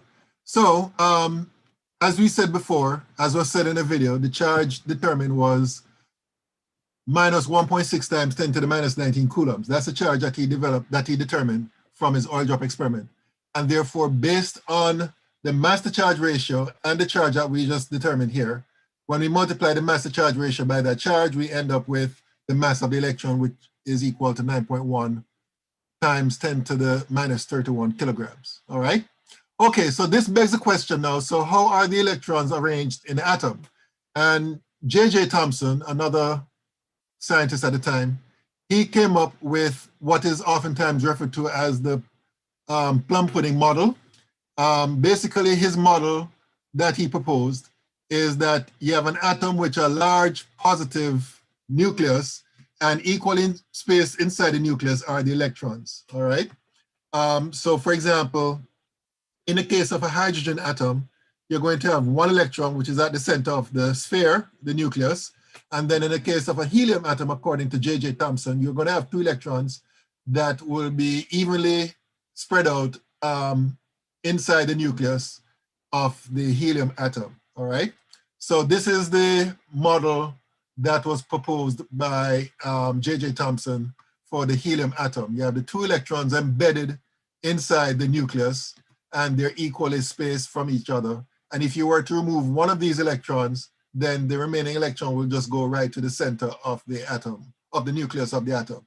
So this is what is oftentimes called the plum pudding or the raisin pudding model of the atom, according to J.J. Thompson. So, of course, in science, we are not just satisfied with an idea that is proposed. We want to test it to see if it can stand up to scrutiny, experimentation, testing, and so on. So Rutherford, he developed in 1909 an experiment to test this particular idea. So this is basically the setup of his experiment. You have a metal foil, which is, I think, gold, if I'm not mistaken. And what he did was that he shot at this metal foil a stream of alpha particles. Now, alpha particles, you may or may not know, are the helium nucleus of the isotope where the mass number is 4, all right? So the alpha particles are positively charged. So one would expect that if J.J. Thompson's model was true, then the alpha particles will basically bounce off the atoms because the atom will have a large nucleus which is positively charged, which will repel the positively charged alpha particles. What Rutherford found out was that instead, most of the particles will pass through the foil and can be detected on the other side, all right? Now, in some cases, they will pass right through. In other cases, they will deflect at an angle on the other side. And in yet other cases, they will be turned back, right? So that is indicated by this path right here, all right? So this basically contradicts the J.J. Thompson model that the atom consists of a large nucleus and you have electrons embedded in that large nucleus. Instead, what we now know is that the atom consists of a small nucleus, which is very dense, and the electrons are spread around it, right? And the nucleus is positively charged, and that explains what is observed in the Rutherford model, because as you can see in this diagram right here, based on the fact that the nucleus is small relative to the size of the atom, you'd expect that most of the alpha particles that are shot at the gold foil will pass right through without encountering any particles. Few of them will be deflected by the nucleus, right? So like, for example, the alpha particle that is following pathway label 3 will come into close proximity of the nucleus and then will be deflected at an angle. And then you have the one that is following pathway 4 that will come into direct contact with the nucleus and then be reflected or bounce back to the other side. or to the same side, I should say. But most of the alpha particles will follow the pathway labeled 1, will just pass right through without any deflection whatsoever. So therefore, we now come to the conclusion based on this experimental setup that the atom consists of a small nucleus, relatively speaking, compared to the size of the atom, which is dense and positively charged, and the rest of the size of the atom is taken up by the electrons that are surrounding it. All right, so that's basically the conclusion arrived at as a result of Rutherford's experiment. So other experimental work was done to determine the nature of the other particles present. He was able, Rutherford that is, he was able to determine the amount of positive charge, and these were called protons, right? These positive charge particles were called protons. And then this led to the introduction of what is known as the atomic number. If you remember, we talked about the atomic number, which is defined as the number of protons in the nucleus of an atom. And it is the atomic number that is used to identify the particular element associated with the atom, all right? So Rutherford made his discovery in 1909. And then between 1909 and 1932, there was a bit of a mystery because it was found out that the mass of the nucleus is heavier, more heavier as suggested by what was known at the time in terms of the number of protons present in a particular atom of a particular element. So James Chadwick, another physicist at the time, in 1932, discovered the neutrons, right? And the neutrons accounted for the difference between the mass of the nucleus that was known and the mass of the number of protons present, right? And the presence of the neutrons kind of eluded scientists for a while because the neutrons had no charge, right? But James Chadwick was able to design an experiment to determine the neutron. I won't go into the experiment itself, but basically what he determined was that a neutron had no charge, but it has nearly the same mass as a proton, all right? So that's basically a summary of the discovery of these different particles and the nature of these particles. Now, I want to spend some time talking about mass spectrometry, which is basically a way of separating ions according to their mass to charge ratio. And this is a very important type of experiment or type of technique that is used a lot, especially when it comes to organic chemistry. For those of you who plan to do organic chemistry, you're going to find that this is very important. So basically, mass spectrum or spectrograph is a chart which gives you a list of ions and their abundances as well as their charge to mass ratio. So what you see here, for example, is a mass spectrum for the element mercury. Now, how is this obtained? Well, this schematic representation shows you how that is done. Basically, what you'd have to do is convert the atoms into a stream of positive ions. So in the case of mercury, we know that mercury is a liquid under normal room temperature conditions. So what you'd have to do is vaporize it and then you ionize it. So by the time it emerges into this region right here, you have a stream of positive ions. Now, let me just say that in this region, you're going to have a magnetic field. And a magnetic field will have an effect on the ions in that it's going to deflect the path of the ions. So the ions will be traveling in a straight line. And then when it gets into the region of the magnetic field, it will start turning. The pathway will start moving or deviating as shown here. Now, what you'll find is that the effect of the magnetic field will be greatest on the lightest ions, while the heavier ones will travel along a circle with a greater radius. So the lighter ions will travel in a circle with a tighter or smaller radius. So therefore, this would be the lighter or the lightest of these ions.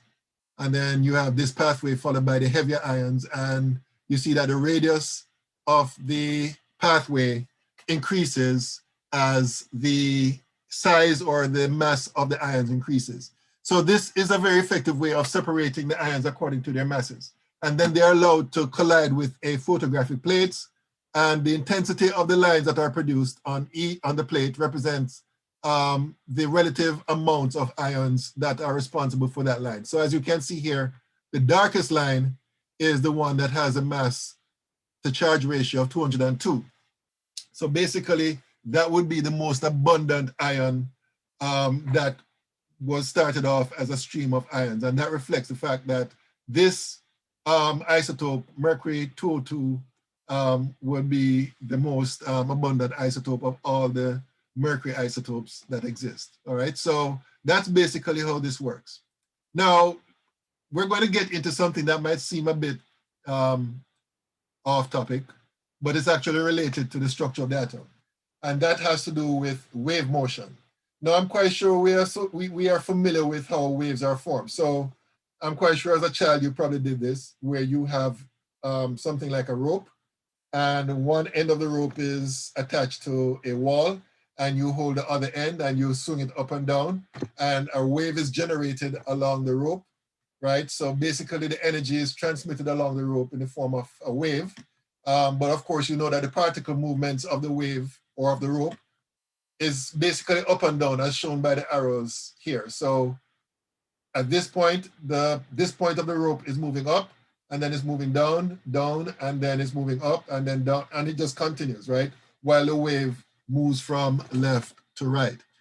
Now, what you're going to see is that it's very important that you understand the nature of a wave in order to appreciate ultimately how the electrons behave in an atom. So what we need to do is talk about the different characteristics of a wave.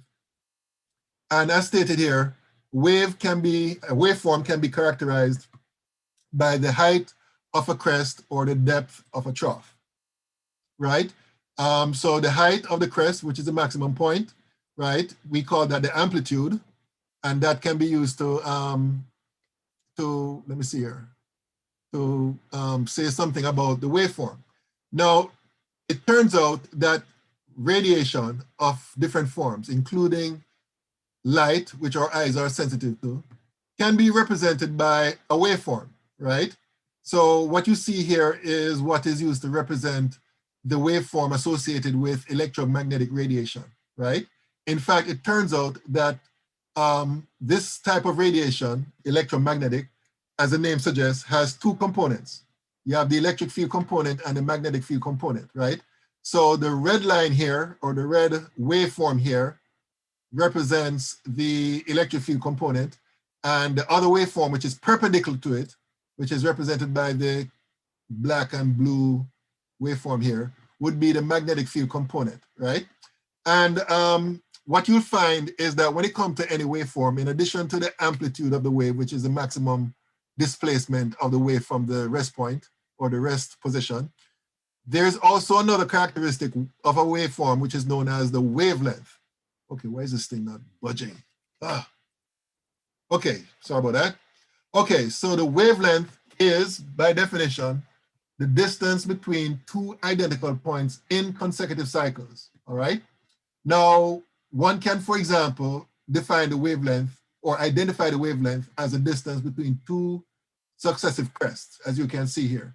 And we use the Greek letter lambda to represent the wavelength, all right? That's what you'll see in most textbook and other literature, all right? So in addition to the amplitude of a wave, we can characterize a wave by its wavelength. Another feature that we can use to characterize a wave is the frequency of the wave.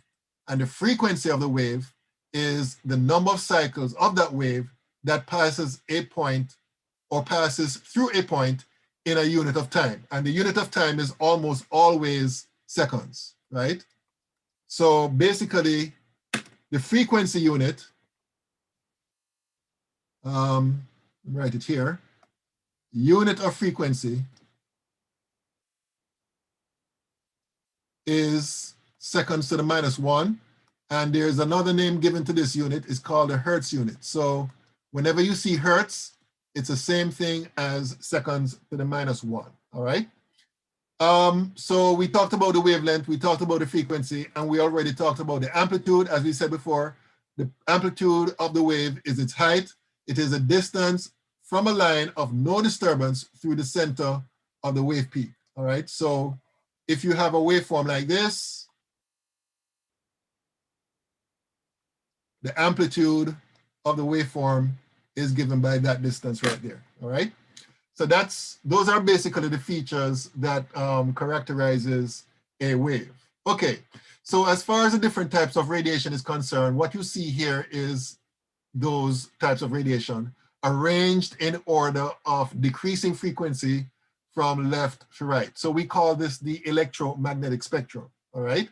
So as you can see here, if we start from left to right, we see that the ones with the greatest frequencies would be the gamma rays followed by X-rays, and then we have the ultraviolet rays. And then you'll notice that there's a narrow band between ultraviolet and infrared. That is where the visible part of the spectrum is located. And that's a part, of course, these are the forms of radiation that our eyes are sensitive to. So we're talking about the different colors of light, starting with violet at one end and ending up with red at the other end. And there's a, what do you call it, a mnemonic you can use to help you to remember the order in terms of decreasing frequency or increasing frequency. I prefer to use this, ROYG BIV, red, orange, yellow, green, blue, indigo, violet, and that's in an order of increasing frequency. All right. Now, I've been told, I haven't confirmed this, but I've been told that only the female of the human species can tell the difference between indigo and violet. And I have no problem believing that because I cannot tell the difference between indigo and violet. I don't know if any of you guys can, but I can't. So, you know, that's maybe something that women have, a very special skill that women have. They can tell the difference between those two.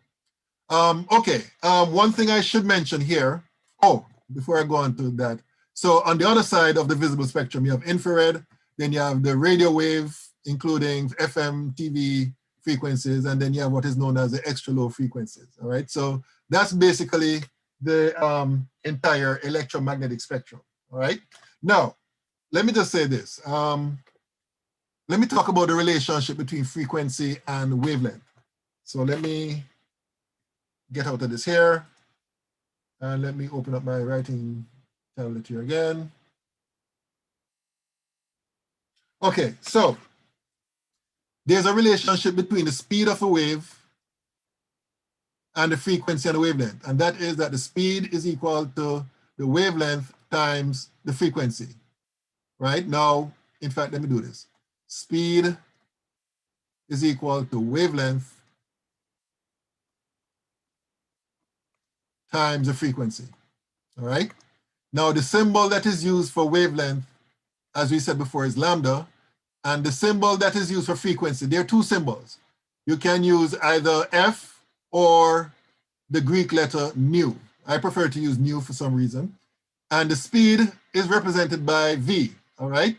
Now, for electromagnetic radiation, it turns out that the speed is equal to a constant C, which has been measured as being equal to 3.00 times 10 to the 8 meters per second, all right?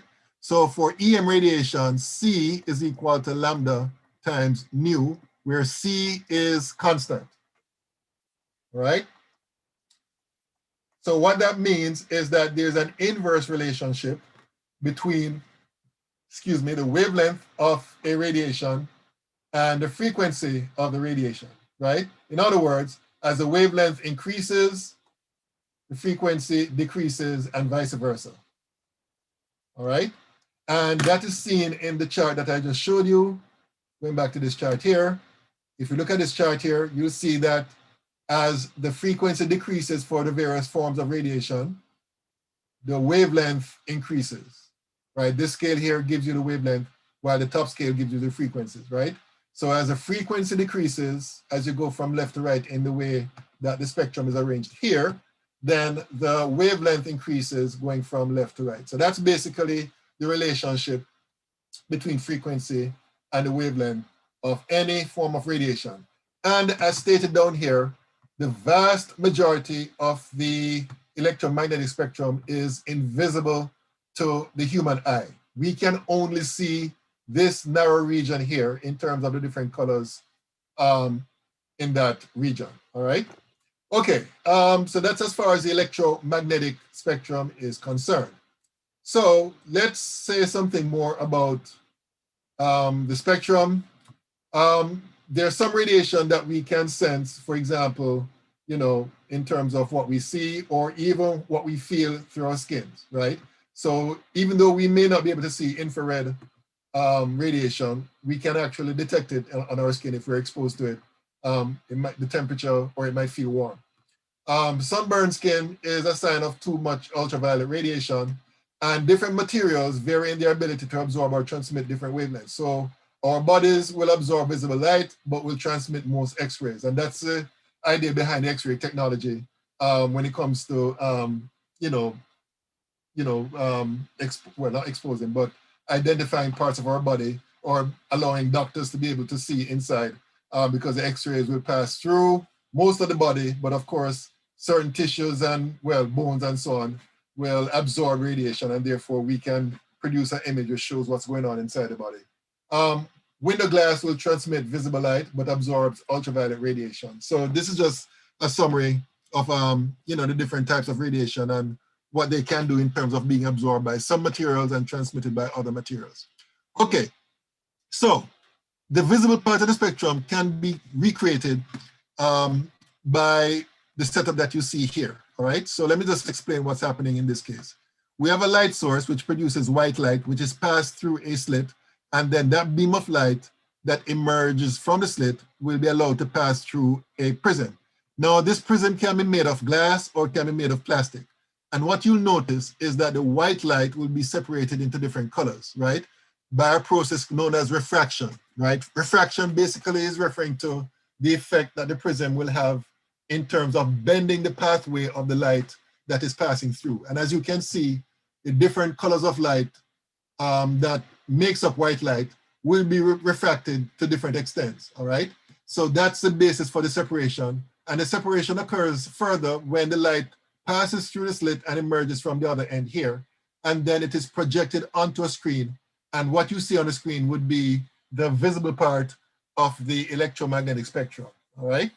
Now, this is called a continuous spectrum. And the reason why it's called a continuous spectrum is because as you go from one end to the next, you have one color running into the other. In other words, there's no definite line of demarcation between the different colors. So as you can see, you're going from red, and then it merges with the orange, then to yellow, then to green, then to blue, then to indigo, and then as I said before, I can't tell the difference between indigo and violet, so I'm just assuming that somewhere down here you have the transition from indigo to violet. So that's what we call the continuous spectrum, all right? The different colors of light correspond to different frequencies and also different wavelengths of light. And the next slide shows the different values of the wavelengths for the different colors. For red, the wavelength is approximately 650 nanometers. For orange, it's approximately 575 nanometers. For green, 500, and so on and so forth. All right, so that's basically, those are the values for the wavelengths corresponding to the different colors of light in the continuous spectrum.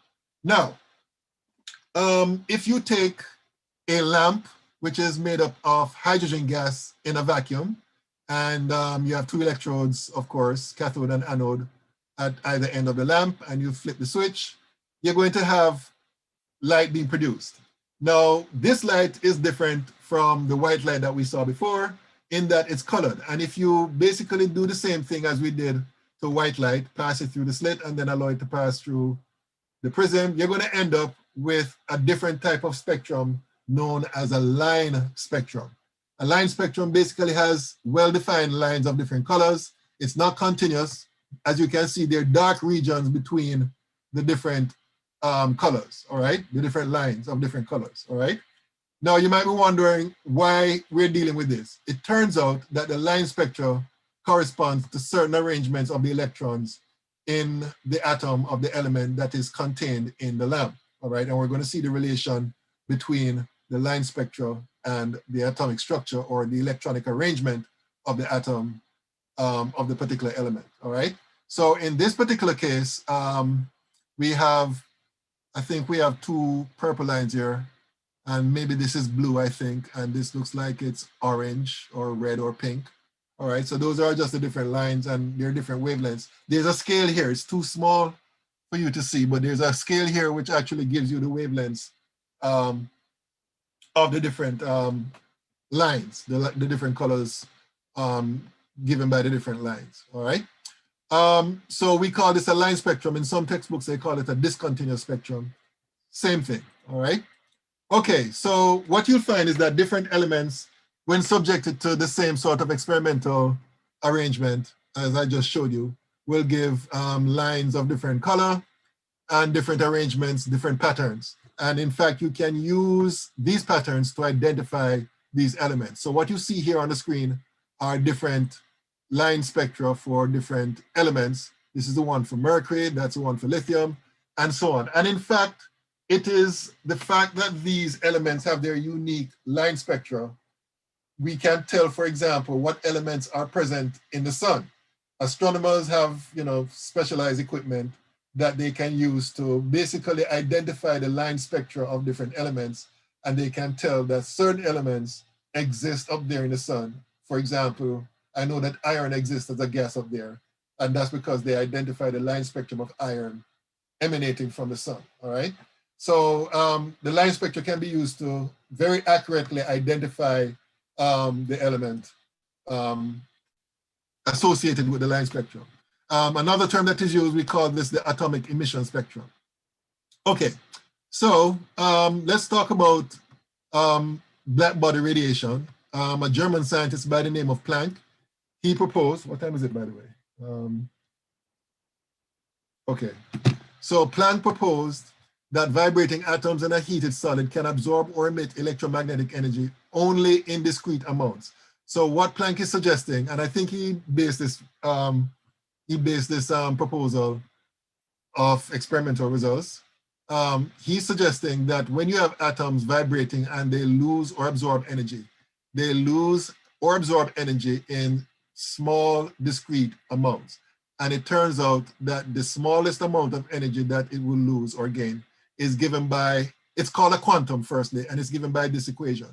E, the energy change, is equal to H times nu, right? Nu is the frequency of the radiation that is emitted.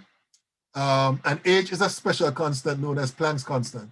And the value of Planck's constant is given here, 6.63 times 10 to the minus 34 joules second. I'm going to basically round this off to 3 sig figs for all purposes, all right? So basically when an atom is losing or gaining energy, it is losing or gaining energy by this amount or multiples of that amount, depending on the radiation that is emitted. So Planck's quantum hypothesis basically states that energy can only be absorbed or emitted as a quantum or as a whole multiple of a quantum, right? So that's basically what Planck proposed. And then Einstein took this a bit further and said that, well, if that is true, that means that when an atom loses energy, it loses energy in the form of packets known as photons, right? So this brings us to another way of looking at radiation. Radiation not only behave as a waveform, but also behave as a stream of energy packets that are known as, or particles that are known as photons. So therefore the energy of the photon will be given by this formula, which is the same formula for the energy that is lost or gained by particles in a substance, right? Again, H is Planck's constant and nu is the frequency. So the energy of the photon will be equal to H times nu. Now, I want to show you this particular setup here, which kind of illustrates what Einstein is talking about. So here we have this setup where you have an external circuit. You have this instrument known as an ammeter, which is used to measure or detect an electric current. You have an anode, and then you have what is called a photoemissive cathode. The reason why it's called a photoemissive cathode is because when it's exposed to light of the, or radiation of the correct frequency, this material emits electrons, right? So in this particular setup, what happens is that the incoming light will hit this cathode, it emits an electron which is attracted to the positive anode, and therefore not only do you have an electric current flowing between these two electrodes here, but that results in electric current flowing through the external circuit. And that will be detected by the ammeter, which is shown here. Now, the thing about this particular setup is that it turns out that it does not matter how bright the light is. The electrons will not flow unless the frequency of the light is of a particular value, all right? So that is shown in this graph right here. We have a plot of current flow versus frequency of the light. And when the frequency is below, when the frequency of the radiation is below a certain threshold, what you'll find is that there's no current. Once you get to that threshold frequency, then all of a sudden you see a current flow occurring through the system, right? So the current flow is dependent on the frequency, right, of the radiation that the photoemissive electrode is exposed to. And it is not dependent on the intensity of the photon, In other words, it's not dependent on the number of photons, but dependent on the frequency of the photons that are hitting the photoemissive electrode, all right? So that's one interesting observation that was made with respect to the nature of the photons. Okay, so how does this tie into the structure of the atom with respect to the arrangement of the electrons? Well, this guy, Niels Bohr, he determined in the atom, he determined that the electrons are quantized. What that means basically is that the electrons, while they're in the atom, will have only specified values. And therefore, when the energy of the electrons will change, they only change by a particular value. What that means basically is that each electron in an atom will have a particular energy level, all right? And he did some theoretical work, and he came up with this equation here for the energy of an electron in a particular level. In fact, he came up with a model for the atom based on what he discovered. And it's called the Bohr Model. In some textbooks, they call it the planetary model. And the reason why they call it the planetary model is because according to his model of the atom, the electrons are basically traveling in well-defined elliptical paths around the nucleus of the atom, all right? Each elliptical path represents an energy level. So in the Bohr model, you have one circle or elliptical path that the electron will travel in. He calls that the n=1 energy level. And then the next elliptical path would be the n=2, n=3, and so on to infinity, right? The one that is closest to the nucleus is the one that has the lowest energy. And the energy increases as you go from one orbit to the other, all right? So that's basically the Bohr model. And according to Bohr, the equation that he developed here is the equation for each orbit, all right? So the formula here, as you can see, is En is equal to minus RH divided by n squared, where n is equal to the number associated with the orbit. So in the case of the first orbit, the n here will be equal to 1, and therefore En will be equal to minus RH. In the case of n=2 orbit, En will be equal to minus RH over 2 squared, which is 4, and so on and so forth. RH is a constant, which is equal to 2.179 times 10 to the minus 18 joules. And in some textbooks, this constant is called the Rydberg constant. I'm going to say more about this because in different textbooks, you have different Rydberg constants. I'm going to explain what that means, all right? But for now, RH here is a Rydberg constant, all right? The negative sign indicates that there's an attractive force that exists between the electrons traveling in the orbits and the positively charged nucleus, right? So basically, as you go from n=1 to n=2, so on, then the negative sign or the magnitude or the amount of energy becomes less and less negative or more and more positive, and so on. Okay, so energy is 0 when the electron is located infinitely far from the nucleus. So what that means is that if n is equal to infinity, which is, representing a situation where the electron is very, very far from the nucleus, then the energy at that point becomes 0, right? Okay, so that's basically the Bohr model in a nutshell, qualitatively speaking at least. Now, quantitatively speaking, we can have some interesting relationships, especially when determining the energy changes as an electron travels from one orbit to another. So as we said before, En represents the energy of a particular orbital, or orbit I should say, which is equal to this. So if you want to find the change in energy of an electron as it travels from one orbit to the other, that would be equal to h times nu, where h is Planck's constant, and nu would be the frequency of the radiation that's either emitted or absorbed in order for the transition to take place. And that would be equal to minus RH times 1 over nf squared minus 1 over ni squared, all right? So that is basically the equation that you'd use to calculate the change in energy if you know what the initial and final n values are. Okay, now, let me see here. Okay, so that's basically how you do that. Now, let me get out of this here. What time is it? Let me see. Oh, 4 minutes, okay. All right, whoops, why did I do that? Okay, so let me try to quickly explain to you before the next break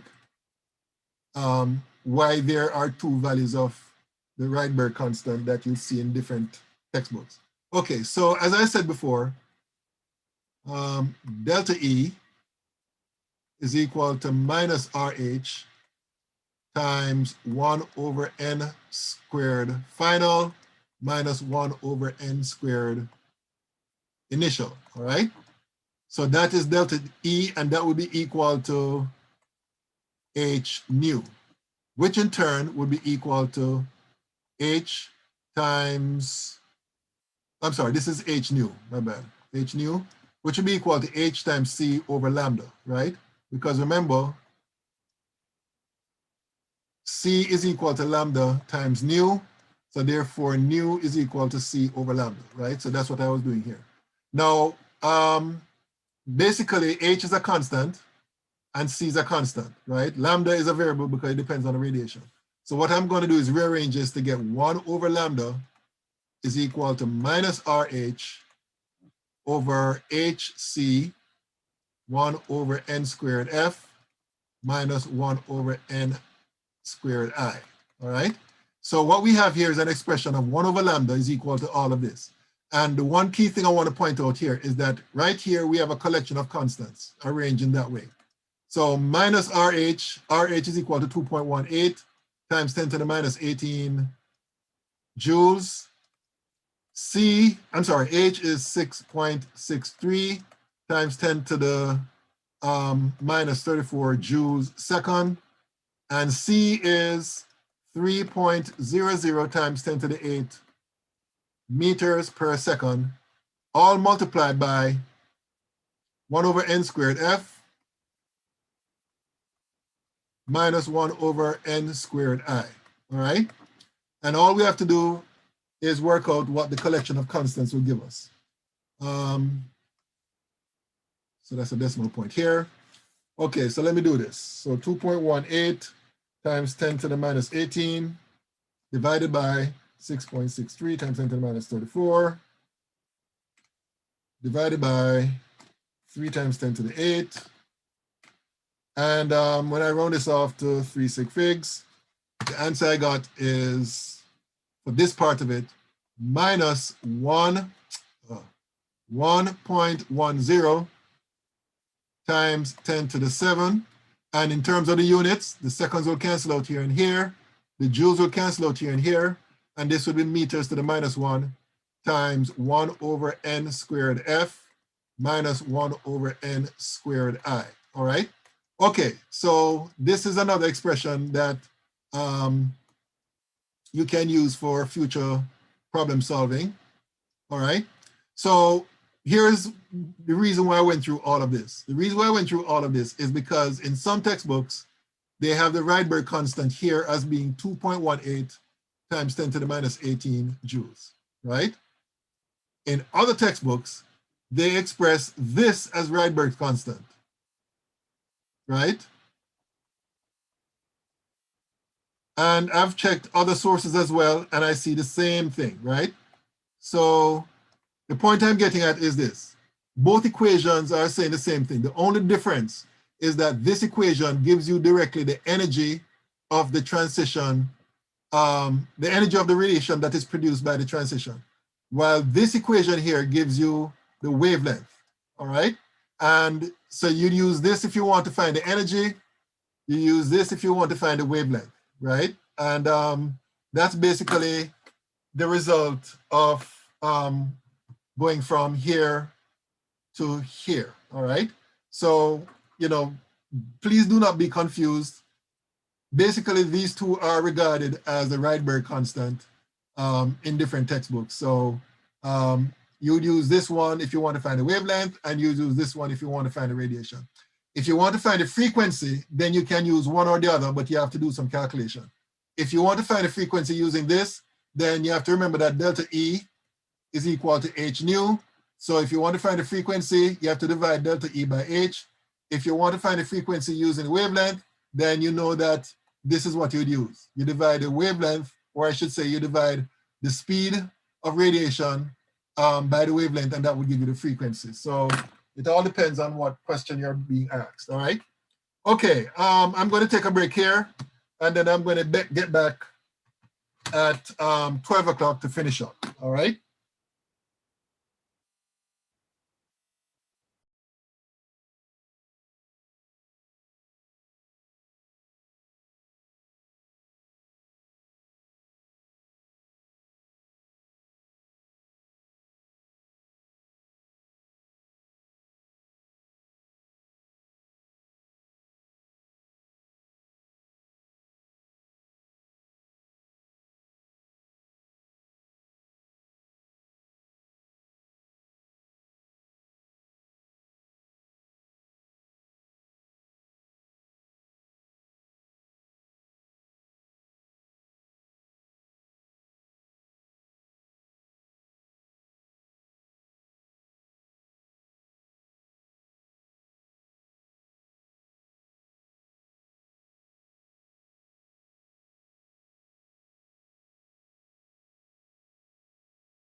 Okay, we're going to continue our discussion. So we talked about the Bohr model, we talked about the equations, the Rydberg constant and all of that. And what you're looking at on the screen here is the result in terms of the different possibilities of radiation that is either emitted or absorbed, right, by an electron in an atom. Now, one thing I neglected to mention before, and it's important that I mention it now, and that is that the Bohr model, back up here, the Bohr model and all the associated, all the associated equations is one that works very well and works only for a one electron atom, all right, or a one electron structure. So, for example, the hydrogen atom, which has one electron, what you'll find is that the Bohr model works very well when it comes to explaining the transitions that will take place and the different colors of light that would be emitted by the atom when an electron is transmitted from or transferred from a higher orbit to a lower orbit. So basically this is the result. Now you'll notice that the different transitions here are arranged in named series. So if you have transitions from all orbits, higher orbits to n equal 1, that's called a Lyman series. The Balmer series is where you have transitions from n equal 5, n equal 4, and n equal 3 to n equal 2 in each case. And then you have the Paschen series where you have electrons transitioning from n equal 5 and n equal 4 to n equal 3, all right?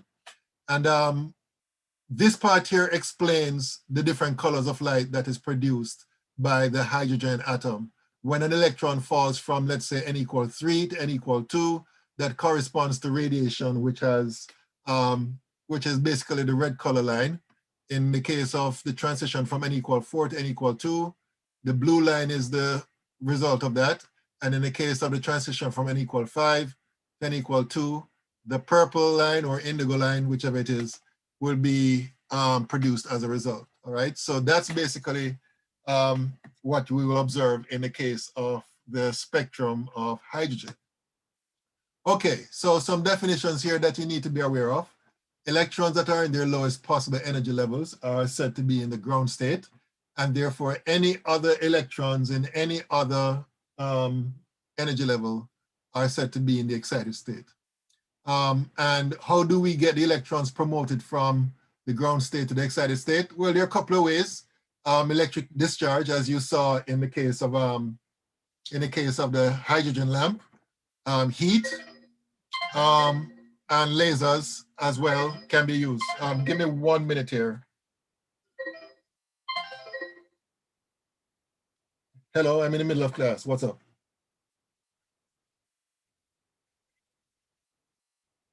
Okay, yeah. I'll soon be finished. Okay, all right. Yeah, sorry about that, folks. Okay, so that's how electrons are promoted from a ground state to an excited state, right? By electric discharge, heat, or lasers.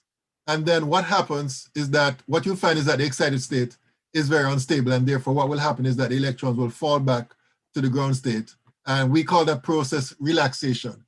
And of course, when that happens, radiation is emitted. And this is why we see the different colors in the line spectrum of atoms such as hydrogen and so on. Okay, so what this diagram here represents and shows are the different types of transitions. So we have the n equal 1, n equal 2, 3, 4, 5 orbits. And for example, you can have a transition where an electron is promoted from n equal 1 to n equal 5, right? That would require energy, right? In order to effect that promotion. But you can also have an electron falling from, let's say, the n equal 4 to n equal 2, or the n equal 4 to n equal 3, or the n equal 3 to n equal 2. In those cases, what you'll have is that the electrons would be releasing energy and therefore will produce light or radiation of a particular wavelength or frequency. Now, in terms of this diagram here, using this diagram to compare the different types of transitions, what you'll find also is that the length of an arrow, or the size of the gap between the different orbits, will be inversely proportional to the wavelength of the photon that is either emitted or absorbed. And that's because we know that delta E is equal to h nu, which is equal to h c lambda, c over lambda, right? So we know that delta E, or the energy change or the energy gap between the different orbits, would be directly proportional to the frequency, but will be inversely proportional to the wavelength, right? So basically, the greater the energy gap, the shorter would be the wavelength, and vice versa, all right? Okay, so that's just an interesting relationship that one can identify between the energy difference between two orbits and the wavelength responsible for the transition. Okay, so that's just reiterating what I just said here. Shorter wavelengths will correspond to higher energies, and the longer wavelengths will correspond to lower energies. Okay, the last thing we're going to talk about here, and then we're going to call it a day, is this equation. And I don't know if any of you guys speak French, but if you speak French, then let me apologize ahead of time, because I'm going to totally massacre this guy's name. I'm going to say that his name is de Broglie. I know that the French pronunciation is different. But this guy came up with an equation. Now, this equation he came up with, what he did was that he thought about what was discovered about the electrons in the atom and the nature of,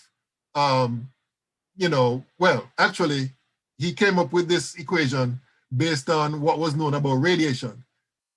If you remember, we said before that electromagnetic radiation can be represented by a waveform or a stream of particles. So he said to himself, well, if that is true, then is it possible for a particle that is moving to have a wavelength associated with it? So he did some theoretical work, and he came up with an equation, which is this equation right here. Lambda is equal to h times m, h divided by m times v. Lambda will be the wavelength of the wavelength associated with a moving particle. So that's a wavelength.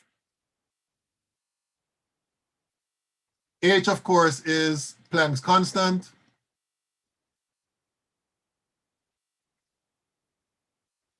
V is the velocity.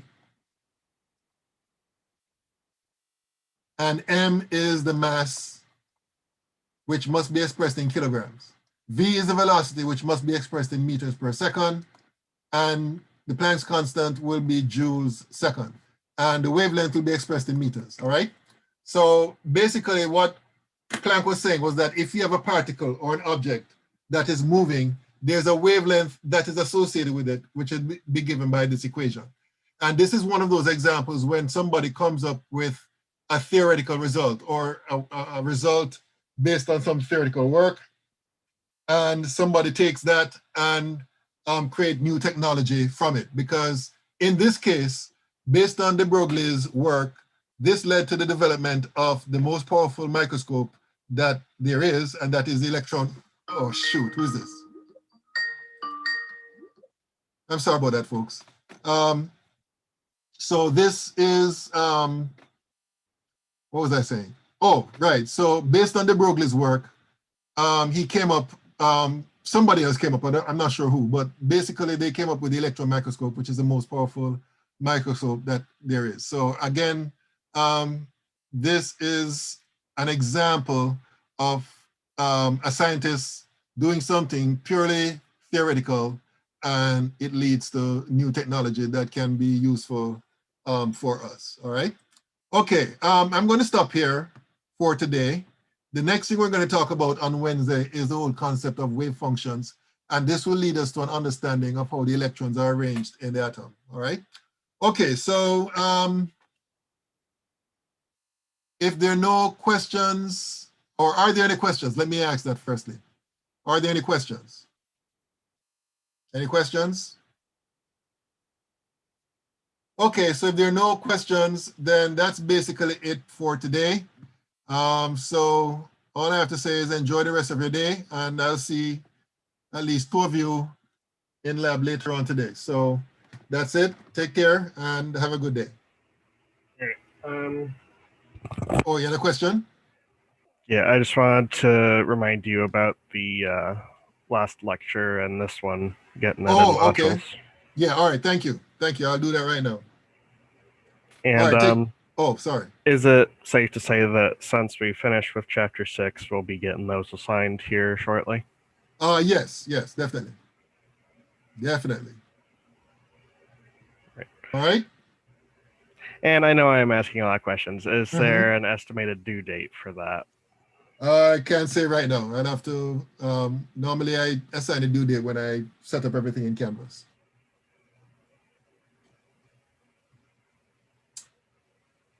All right. All right. Okay. I'll see you guys later on. Mm-hmm.